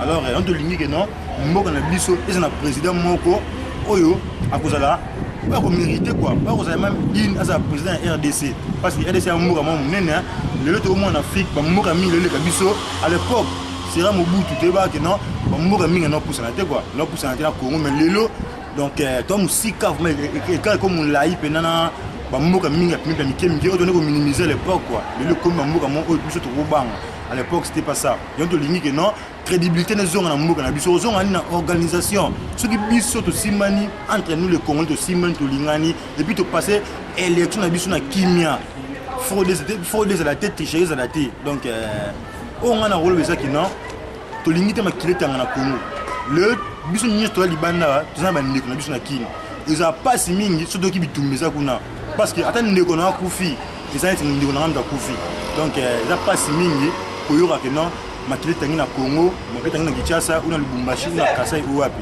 et on te senga vraiment qui mezala na mboka na biso so ba konza ba la di souci ya Congo ne ba ta souci ya famille na ye ya mwasi na bana na ye Congo na 5 eze belé tam to zonga mboka to ko investir na mboka yango moni ke na osenga ba konza mboka na biso bozala uni bozala na souci mboka pena mboka liboso donc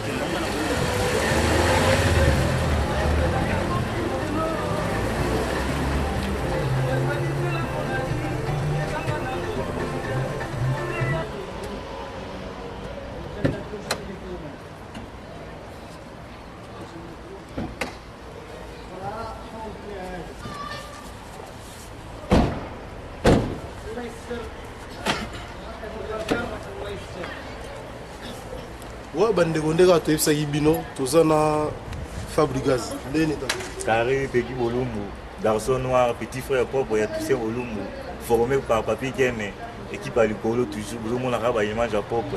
Parce que là, bien, l'enlèvement pour la mission, pour les émissions, tu préfères donc, toujours les gars, tout le message, moi, il y a bien pour bien Bozolanda, pour tirer un message avant là, on a devant Peggy Bolumbu, formé par Papi Kene. ye aza art. Ouais, tomoni lelo mais toyebi te sango memeli biso lelo eza nini. Ouais, bana mikili, bana kin, bana Maroc, minga koloba eza te, biso toza ba artiste congolais oyo todefendaka couleur ya musique congolais awa na kati ya Maroc.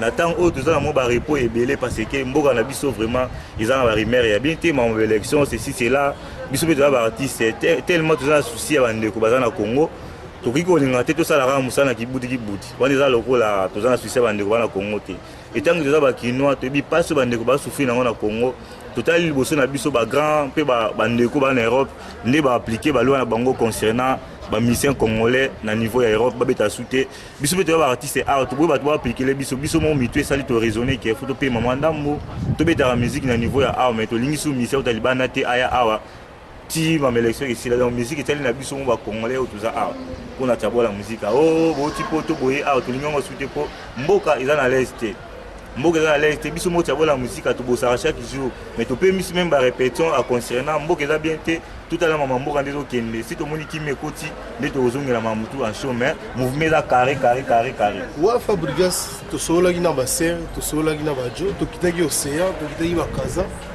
basere bazolela babige non yo banini tyaboleka bwani mais soki toyeba te eza solo beza lokuta fo expliquer bango bayeba tiabola muzika eza forme ndenge ezalaka tiabola ekokabwana te mpe ekokufa te ngai na moko na 2006 nakuta tiabola na 2006 etanke nazaka awa na tiabola baninga mosusu bake ngai naza da ancien donc naza wana déjà naza na ngai ni leader mais ke ancienneté na ngai ekesala na oyo nayebi nore musical nakokamba mais sikoyo toboyi te toyebi ke obetaka na tiabola mais sikoyo obanda ndule na wana wapi parcours na musical eza ndenge nini expliquer otoyeba ngai na bani ndule na ngai na 96 février na 96 na février na 6e primaire na otanga na école na otanga na Berveli na Bandal Sinkin na laïque kangama na salongo na banda musique na ngai wana ezalaki ke oui fin de l'année tomata première orchestre à Château du Soleil Franck Kiseke obeta po sepisa bana classe na sala test na 6e primaire nazwa mouvement na koti na mouvement mais bamasa oyo beta na bango est-ce que lelo tilo babeta ndule Peggy Bolumbu garçon noir quand na bengaka petit frère propre ya Pierre Toussaint Bolumbu formé par Papi Gene nga na artiste confirmé bana na Congo yango mona attitude na ngai na tambolaka étant que musicien même na moko nazwa ba félicitations et étant que musicien pour kozala mission za nini eza ko respecter ba conduite sikoyo na tunaki na bi question au répondre maintenant bi que non bato oyo beta na lelo yo tilo babeta ndule Peggy Bolumbu nga na artiste confirmé totala na kini nga so bengi na banda lotuni roi pele ba biso na ngiringi otuni moto afanda ba biso na bosana masala ngai babu ja musika de ba fangi sekia masala nga tango fort to bosana na Blaise Boula na la petit na nga rigien to bosana ba Blaise Boula donc na ba masebele masala nga kilo apa papa wemba to bosana ba la Firenze na ba Picasso o le ba akoma pas redi donc na artiste confirmé bana na Congo donc so tuni bile ko ko parti be ari biso seruti matangi ko dia mbongo ya bisa o vena nga musa mbala mer zozo ari biso masolo wana vena merle biko kumbala manika rabisao mais siko yo lo big non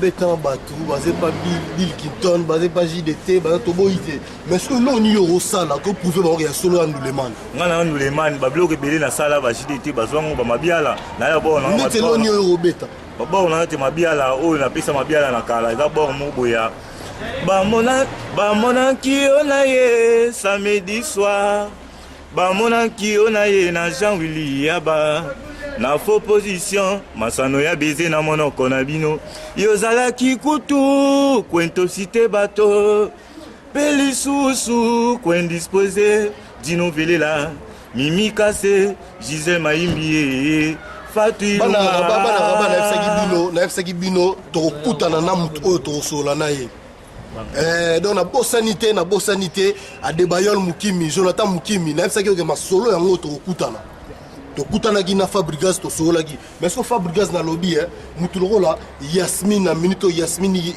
Giame awala biso Yasmine Guame awala biso na minute oyo koloba nini étant qu'artiste mingi oloba ezate ya kolobaka mingi ezali nanu avant na répondre Yasmine na otala nanu ba vrai chéri ya kamba sabo ba soutenir na journal lelo ba chéra bien lokola ba mifi le cœur ba let's wana la français la lumière lingala eza éclairage dans mwinda donc ozomona chéri o mada chéri lumière petit nanga Eliane mutema chama oyebike na vandaki na palais nazali nga na père spirituel bande ko boskize nga benga père spirituel nazali na Papi Gene fc que non o pegi tozu coup de film ko ba fc biso que non vocal moko boye basala soki epa emene ya kester yaka vocal toali surpris soki osala yango batelespectateur bayoka mwa bana Maroc bino bondimaka mutu soki abima soki na mutu abima te bokondima te keloko na ngai bao Ronaldinho asala na Olympia kester wana ba bolingolingo eza plan na nga nabetela bino mwa extrait mpo bondima baolanda yo tozala mwa précis quoi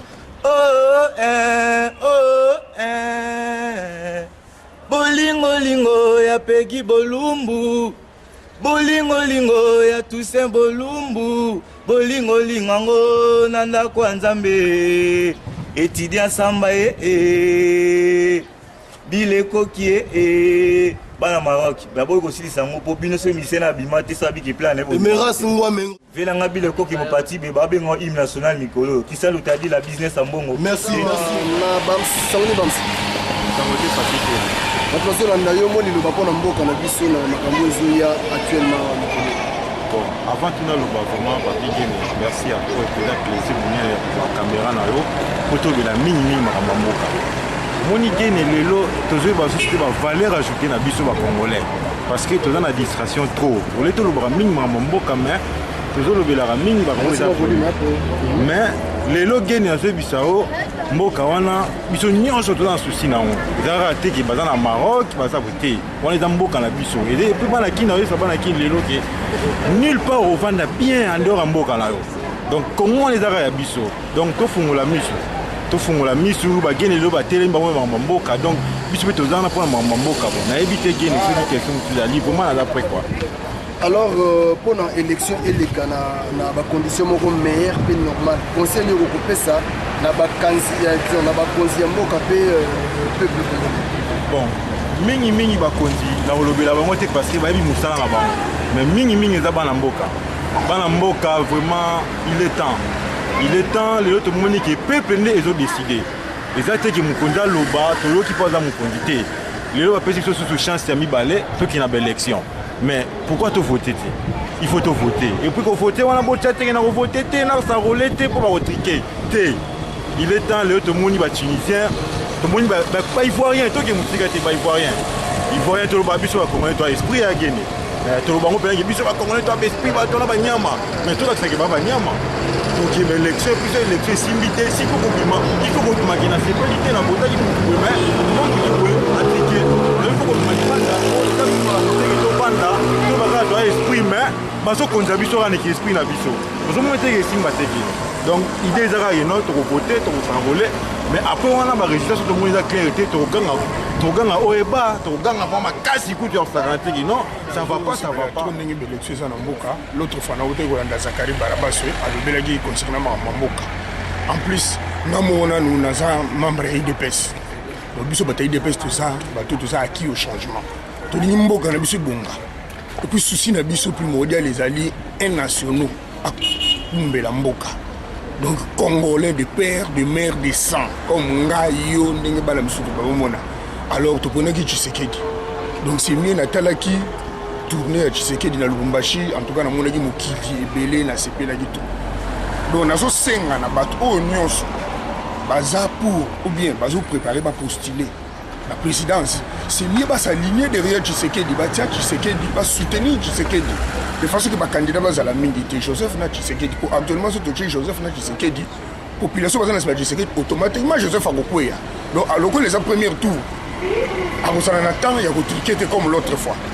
Alors, tout ça, c'est vraiment la population est en RDC, na Libanda, et qui va na Mboka pour voter. Tous derrière Tshisekedi. Tout voter moins na Mboka nationaux. Asa na ba qualité, sa compétence, un homme sérieux, asa digne. En tout cas, parcours ya Tshisekedi. Merci monsieur bandeko o ba votaka ba PC masanga ba PC elamba yo loba bango nini o bateki mboka wana bazali ba congolais tenga na considérer bango ba congolais te poto mona pe individu yango bazaki awa ba ko chai chef a colonie ba nini azuna ba mikanda ba to mususu ba camerounais mususu ba bango na ambassade pour ba binisa passeport ti ko voter mutu za te pona masanga ko voter mutu te pona masanga c'est très dangereux ya o moni ba gouvernement na biso so marché te et so kaka toujours na anarchie. La poto ba votera moto pour na sangate ba votera moto pour PC était manga obe sombele lamba ça n'est moto asa capable asa digne aso mériter ça na ba critère mo aso mériter asa la place wana ngai yoko ko rompre ngana masangate mpo nazobaki loso na photo na masanga lobi obebisi kuna obebisa ngai moko tobebisi mokili mobimba. Ok, merci vraiment pour le message. Merci. Mona conseil tokopesaka conseil tekaje ezala te ozomona po Joseph Kabila aza mwana mboka tokeli mwana mboka oyo akotambusa mboka malamu biso mpe un jour tokozonga kisasa tokokende bapoto tokazonga kisasa poto tozala bien ebongo sikoyo bato oyo batekaka mboka bapesi ekolo bapesi mwa masanga ateki mboka sikoyo yo conseil nini oyo opesa bango moto akoteka mboka azoboma ye moko azoboma mpe na bandeko lipanza mpe na bandeko na ye azomiboma ye moko azomiboma mokili mobimba ozokomprendre sikoyo toza mwana problème moko ya mokie toza mwana problème mokie na communauté congolaise toza ebele libanda dans badiaspora mais sikoyo mwa songisongi eza mo ebele pardon baolanda biso mwa songisongi eza ebele conseil nini oyo opesa bandeko oyo bazala songisongi batongaka bato conseil nini oyo opesa bango okamera ezolanda aho bazaka songisongi eza ndenge na bango bawutela na ndenge mboka bato mosusu bande bayaboye bana motema mabe motema jalousie ekenoki ya kotongaka baneti nga sapa na nga azala na nga songisongi te nazalaka bien na moto ti omoni bato ti balingaka ngai moso oye na songisongi soki okola nango botama nango irene villa nayebisaki yo toza na sampala sampala ye mais soki nalobi sampala bamomi ebele balelaka ke non osampala balelaka sampala nayebi te ezalaka na nini explique bango ezalaka na nini nakendaka na bango bien okendaka na bango vrai awanakisi ya momi de merci vraiment sampala merci mpo na nga bon na osambelaka ke no nzambe azala liboso mposo mpe totali bien toza bafamille totiki na kini famille eza élargi vraiment totiki na kini bapapa leki bamama neti nga natiki mpe na mama na nga na grand frère na nga na kini donc osambelaka nzambe azala liboso makili etanga te bato bakufa te mpo leo pene toza no papi gen loso ekomeli yo kino moko na famille na akufi esanga mpe parce que mona ana so ndeko mo akufeli tokenda kocompatir donc tozongisa mpe makanisi nsima kota mpe biso mpe toya bato lelo ekokomela yo na ozongisa makanisi nsima lobi mpe ta mosu ekokomela nga donc tosambela nde toza boye tozosambela nzambe toyoluka nzela tokoma na destination na biso tosunga famille ke oza na nzela noko tokoma na destination te famille o kaka ke intel akufa ki vraiment esalaka bien te surtout na nzela rali esalaka vraiment bien te donc osambelaka nzambe azala liboso élection yango eleka na kimia mpenza ya nzambe voilà non basala likambo na sentiment te parce que sentiment de ebomaka sentiment me rappelle biso na mabe donc osala eloko moko na sentiment bon na profit ke non moto oyo apromettre nge eloko moko oswati ke non ozwa eloko mo non fosala likambo avant osala likambo fozala non sur likambo ngo naosala est ce que eza bien to eza malamu donc kovote motu moko te na nsima ke non oganye mpo yo okoganye mais ozofaire souffrir mais milimo ya bato mosusu baza na nsima voilà donc mpo na nga conseil na opesa ngo comme conseil avant osala vote avant voter donc fo ozongisa no makanisi nsima nini nango naosala likambo na sentiment te ebomaka donc peut-être tozolanda yo par-ci par-là liloba suka eza nini epai ya bacongolais tu bazoyoka yo vraiment lobi bien osolaki to kua liloba suka eza nini sika baolanda olaki liloba suka mpo na ngai ya koloba mingi eza nalobaka ke non tolingana tosangana parce que baloba l'union fait la force so toza ensemble so toza unis tosala eloko moko donc koleana kini esila mais tosala no mosima moke pardon s'il te plaît oyebi ke oyebi eloko moko eza très important tozala unis c'est-à-dire tosangana mais par contre libanda awa onire bolingo eza te nous sommes pas unis pourquoi et puis eloko moko boye ezoboma biso nous sommes donc songisongi eleki biso ndelo pourquoi je sais pas pourquoi bon étant yo jeune fille je sais pas pour la conscience moi aussi nasali déjà remarque wana entre biso ba congolais na libana to linganité pour na vraiment mboko to koyiko bomana o to koyiko ko sa songi eza na king pour na king to sa biso na biso to kana ti exemple to za ana bandibu bango mo ba bomana bango mais soko meko sima ndibu moko atande ko na yete donc tout le monde le kaka na nzela monika noir mo abungi ndibu okota donc photos za la ini surtout na libanda photos ensemble photos donc toza ba misale be to tiki fo biso to sala po ba bi o ya bimara liboso inde likonza famille ne process normalement so abi nanga na voter monto na monika zo remplir ba critères mo mama bakoki ko loba monto ko tema mbwa sala propagande na ko ba kamala mais sur le terrain ko changer makambo susu mais to voter monto to somo na kaza na ambition azana ba ambition so objectif moko eza mala pour na mboka na biso ni to voter c'est ça le basuka eza nini le basuka eza que besoin loba ilo mo na loba ngo chaque fois sinon tant que Pierre était en prison, l'église n'a jamais cessé de prier pour Pierre. Dans le sein d'un peuple congolais, partout où il y a un coin sur le monde, peu importe la situation au cannabis, tous les gens vont se faire pour nous prier pour le Congo. Parce que c'est au sein pour le Congo, peu importe si je suis sur le Cana, au monde qui est en Kenya, mais là, et les restes, sinon on a mis tous les temps pour prier pour la passer l'église. Oui, tout ça, l'élection, on a vu sur la vie de ceux qui conseillent l'Europe dans la vie sur la vie. Ah oui, non, effectivement, j'ai appris ça. Il y a une élection. L'élection est universelle. Donc, tout, dans le mboka naye, ils ont senga que tant que l'élection est allée, quand il y a des candidats, il faut voter. Est-ce qu'il y a mon Maurice n'a évité ceux qui le lobby que il y a mon Maurice au voter. Ils vont voter dans. Ah. Ma personne de voir Babi voter. Bon. Autant là, je préfère me réserver, mais toutefois, on a voté Oyo, Azali, valable. Il faut un candidat valable. On va simple pays. Nous n'apprécions pas les mêmes valeurs. C'est-à-dire les années, les aguets, Songi, ils ont d'abord le mot indigène. Nous avons bien, Abotame bien, Azana est bien. Donc je vois très mal le retour à moto. Quand tu fais quelque chose, tu es dans tes obligations, tes devoirs, Moussa les alliés, on attend le retour à Batouté. Songi les alliés est indigène. Quand la place est à la place, particulièrement, on a rien à foutre. Ce conseil européen, ça m'a battu, il y a un voyage, on a lié. Conseil européen, ça va. Mais au moins, nous avons simple. Au Yaga, on a bit. Bit, nous avons nini. Enfin, pour ne pas dire l'objectif. Mais, tant que nous avons dit, au sein, nous avons solo, il y a toujours des prévisions carrées, quoi. On excès de sentiments, bon, on est à l'autre de ce qu'il y a moutoua, mais toutefois, quand on va tirer un voyage, c'est le masolo il fallait ça là. Na bateau va tindaki organiser ngo. Mbala sima pe balanda pe bateau bazo na sima ko déjà moment bakati yote tokutana ki na baser net ser erga mabulila asola ki alobi que non. Ote ba mibali ne ba songi mais soya momo pona yo na mibali na basi. Bon, songi baza wapi? Mais si je suis là, je suis torté. Parce que Songi, d'abord Songi est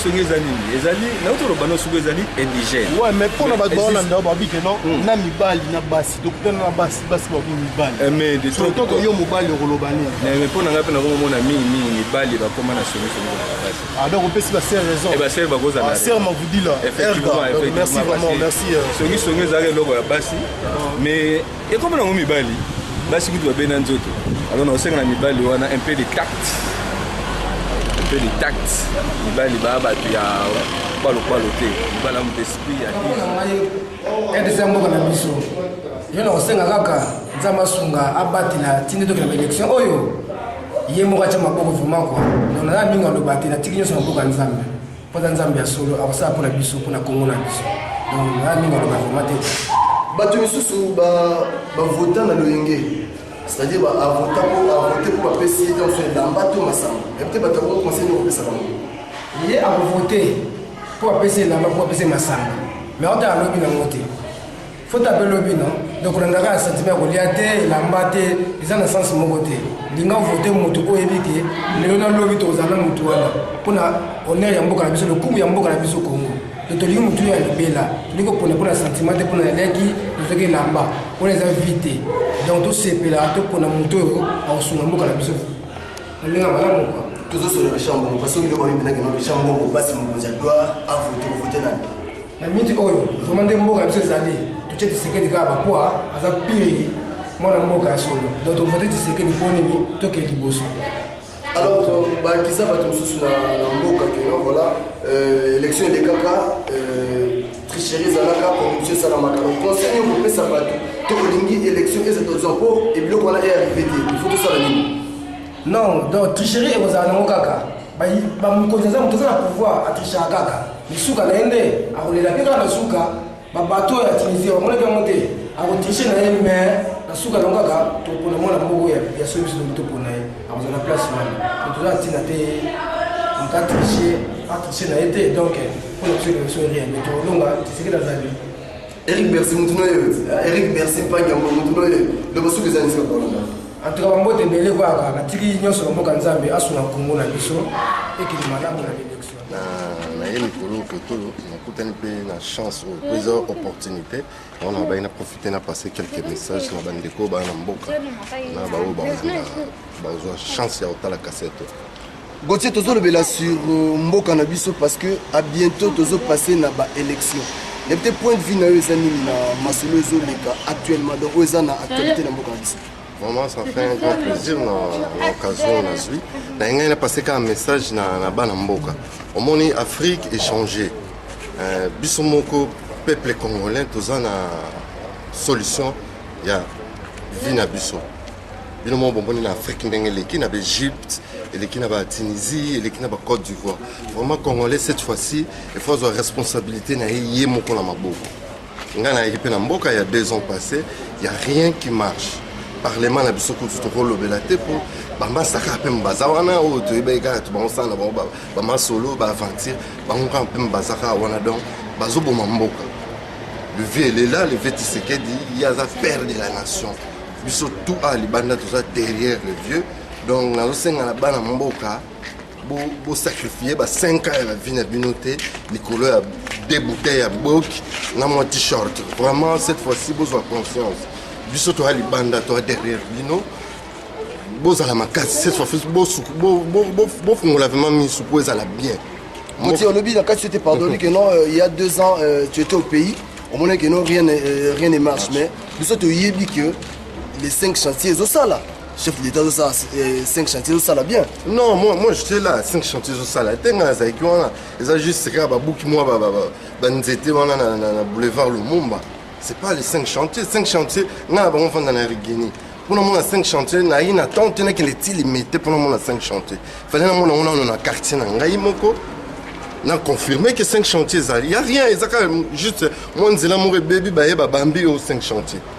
Il n'y a rien, 5 chantiers, on peut passer dans Kino, Hollande, cassette, on va faire la mise pour les bandes de vivre trop, les bandes de zone, les bandes de tout évoluer, Bambo absolument, Mali, Togo, Lomé, Benin, sur lequel il n'y a pas photo, Bambo, Kino.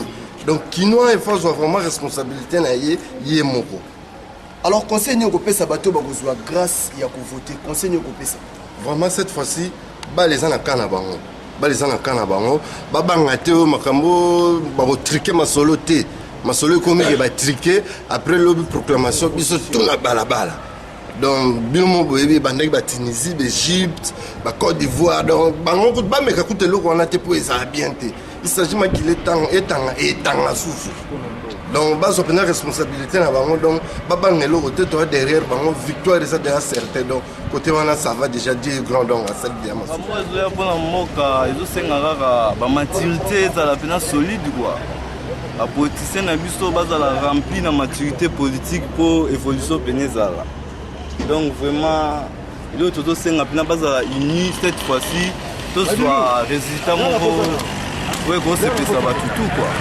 Conseil européen ça batu o bazana mboka o bako voter conseil européen ça bango ba o bazana ba o bana mboka o bazwa grâce à ko voter conseil européen ça bango conseil européen ça bango ezaka ke ba boire avoir na bango pamba te quoi baza pena précis ba kanisa ba voter mutu oyo akoki ko sa quelque chose pour na mboka donc batala mbongo te batala pena mboka pena fondement mboka pena zotambola bien te quoi. Donc, on a tous la jeunesse. Hein? Tout à la caca. Nouveau Testament, quoi.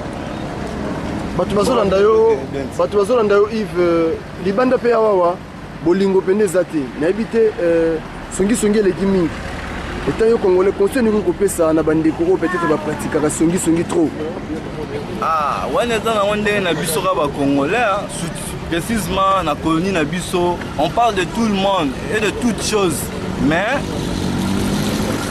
conseil ezaka ke to linga mingi to lobela mingi côté positivité to lobela mingi makambu ya bien ke to loba ba salade quoi tobwaka buzoba tolobelaka mingi vraiment bakote ya bien donc tozo comprendre bainsensé nde baotikalaka bainsensé baoyo bayebi te baotikalaka baignorant na mokili oyo tozo comprendre donc yuma otikalaka merci mingi vraiment ndeko ndenge ozwinga nano vraiment na média eza première fois vraiment alors concernant makambo mboka tokosengaka élection vraiment ezala transparence et puis kimi ezala nzambe atya loboko na ye vraiment donc emarche bien quoi. Alors conseil nyoko pesa bato baza na mboka oyo bakovote conseil nyoko pesa bango conseil nakopesa na bandeko baa na mboka na biso RDC balanda mbongo te balanda masanga te balanda bozwa sa mokili te baluka nde kimi ezala na mboka baluka mutu akozala capable ya kodirige pays wana adirige mboka vraiment donc ezala sava quoi. Gouverneur ouais ndeko moto bapesi Alexis Los azolanda yo mbote esalebe mwa bien na bakristian basana vraiment Alexis Los vraiment c'est un pangi oyo vraiment donc ala na mutema bambote ne belé kuna na sali place nga mona kwanza c'était na gouverneur alors mbote na petit na nga pegi mbote na mutu na nga Christian basana sans oublier commandant Didi alors na boseni pete na passé mbote mingi na producteur na biso petit na ngai Riken Banzouzi na Belgique mais c'était un Hollandais résident na Belgique et Platini Banzouzi na petit na nga Platini Banzouzi moi de wana baba petit bazo soutenir vena bango na kata mboko donc sans oublier donc yomoko international Papiken. En tout cas, merci beaucoup. Moi, c'est Ngonzo. Ngonzo, dans la Sinatika, qui est Fumawana, c'est mon secrétaire général et puis particulier. En tout cas, merci beaucoup. Plus un peu toi, Congolais, un peu toi, résident dans Maroc. Pour nous élection, un peu 250 Zambie, élection, elle est bien, elle est dans la calme. Donc, bon, à depuis l'époque de Kasavubu, l'époque de Mobutu Wakufa, l'époque de Kabila, les pères Akufi, les communes à Kabila, les autres communes d'élection, on a gagné, a gagné. Ce qui est Kabila a gagné, a gagné. Ce qui est se représenter, Tchène, Banane, va se présenter, va gagner. Maintenant, on a besoin que le changement est contre la Mboka. C'est mieux contre la Mboka, on s'est retrouvé un peu, la saison normale, une saison normale, une saison normale. Mais tu vois un peu makila est dans la mboka tu mieux qui met dans la mboka l'élection ça va très bien tu tiens un peu l'élection dans la mboka nzambi na ba asunga mboka na biso parce que RDC un peu ezoila makamto ekile malamu pour Congo na biso RDC nga makambo mboka na Congo na eba suti pour na bima mboka na kala na Nigeria na vana Nigeria tina e Maroc mama Congo penga na kota ngo suti na eba futé mais na linka ki ba ki na élection ba tout au Congolais tout a voter ka Kisekedi pour que Kisekedi a nyoka mitro abeta mitro a côté ba boloko trop et pas Mobutu boko tigre pétant à sala na Congo pe ko azamo na mboka nyoka mitro bakabila na bino wana baza ba Rwandais banani makambo wana na linyango te po ngala vana na Nigeria na ibika Mobutu à part Mobutu na ibi siko Kisekedi kabila ngana ibite po ngai na bimaki sera Mobutu na Nigeria banana ya Nigeria tisiko na iba mangma Congo te na ibika ke mutu moko ko za président ezaka Kisekedi so Kisekedi te lwa ozo ba mutu mbemba akima kena na Belgique so Kisekedi te lwa ozo ba mutu mbemba akima kena na Belgique wana ne yem takata place wana so yazala ka ba mbele Kisekedi ne bo voter ba ngo ba za président bo a part ça ba makama ya kabila ngana ibite po ngapi na ibi Congo bien te. Et bon, bato ba voter na loyenge ba pesi masanga baya après voter na loyenge. Ah wala bazoba ba ibe loko moko te yo ka tiko ko Rwanda o chaye na kini mutalo ba apesa discours azoba na lingala te alo ba anglais.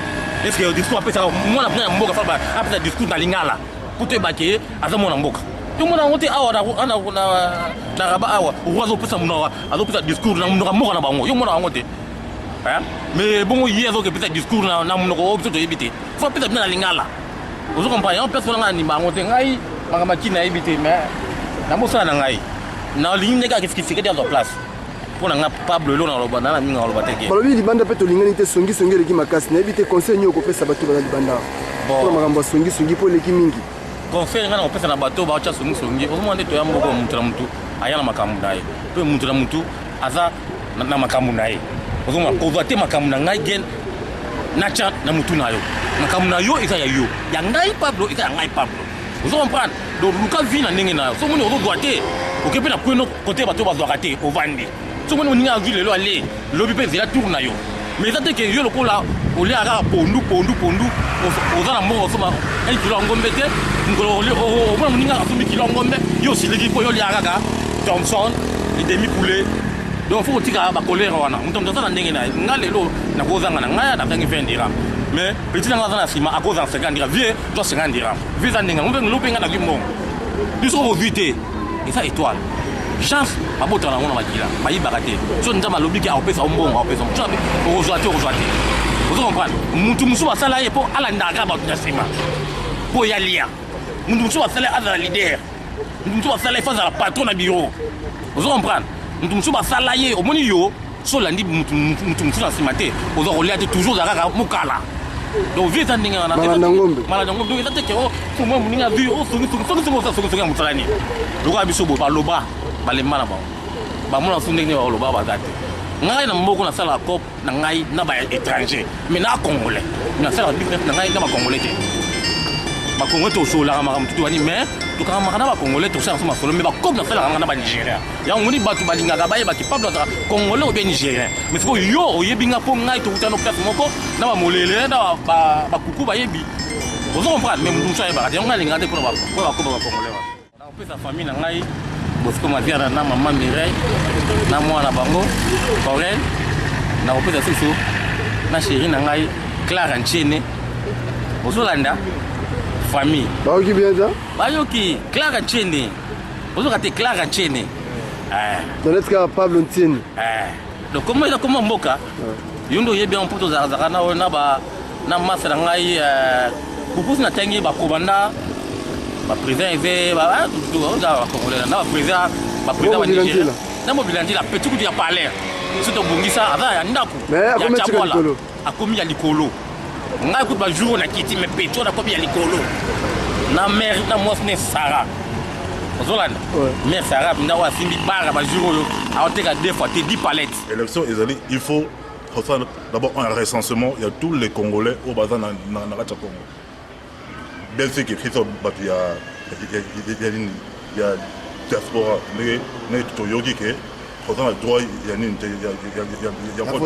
mais bah au bazar na Racha Congo il faut enrôler tout le monde na cognon sur le Congo pour que l'élection les bien tant que l'on a isami na ngote mon frère toye bango que élection na moko na biso et tire aux kaka na buzo na fight Mas bazolanda l'homme le basu que ça niska badiso bazolanda le basu que zaka que no biso ba congolais il faut tout dans na mayele ya oyeba neni to tamsa mboka na biso omoni c'est vrai que tout moni le vieux Tshisekedi ça la banine ba campagne na na machine na monataka na machine tambola et tout mais est-ce que ba bloc on a et c'est passé très bien et Bouzoba est à la fois passé et l'écarté. Et l'écarté. Et ça le problème. Il faut qu'on ait Azala, Naïl. Tout ce qu'on a nos sentiments de Christ Miké. En tout cas, les politiciens, s'il vous plaît, tout ça, politiciens, tout ça, observateur. Tout ça, observer ma mébélé. Botika, sentiment, il y a Miké. Nous avons besoin, il y a Congo et qu'il y a les bossons. C'est ça notre souci. Et ça, c'est que nous, toujours Congo, ils ont les locaux morts. Elle a fait l'équipe à triquer, après Bitumbe Bimi, et donc avancement, il y a Mboka et Zate. Le Yengi na le Yengi. Aventure, n'a pas aventure. Rapigen, nous avons exemple le roi dans le Maroc. Depuis 3 ans dans le Maroc, ça fait naturellement particulièrement, on a dit 8 ans dans le Maroc. L'évolution du monde dans le Maroc, non, c'est seulement na mboko na biso te non esalama te non esalama nango te pourquoi parce que futilité za trop nous sommes plus des politiciens aujourd'hui nous sommes des fans il y a Songolo Bakala il y a IDPS il y a PPR de trop pas fans ça c'est pas la politique ou soit que va d'abandon na biso soit que ça ba business na biso d'autres tika politique d'autres tika sentiment pas politicien soit des politiciens, Botika, sentiment la bino. Je le dis, Botika, sentiment la bino. Moi, je m'appelle Papillon Motuta là, je suis un politicologue. Nazar observateur, j'observe une politique. Rapide, le sujet n'a pas constaté le ignorance, mais dans ces affaires, c'est pas est-ce que les Congolais vont maîtriser vraiment à maîtriser une élection? C'est ça le problème. C'est ça le problème. Nous avons des politologues, nous avons observé, mais c'est pas sûr.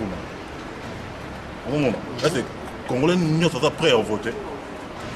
Alors, ceux qui le ont dit que non, Papillon tout à l'heure ont voté. D'habitude, vous votez Nani. Je ne sais pas, d'habitude,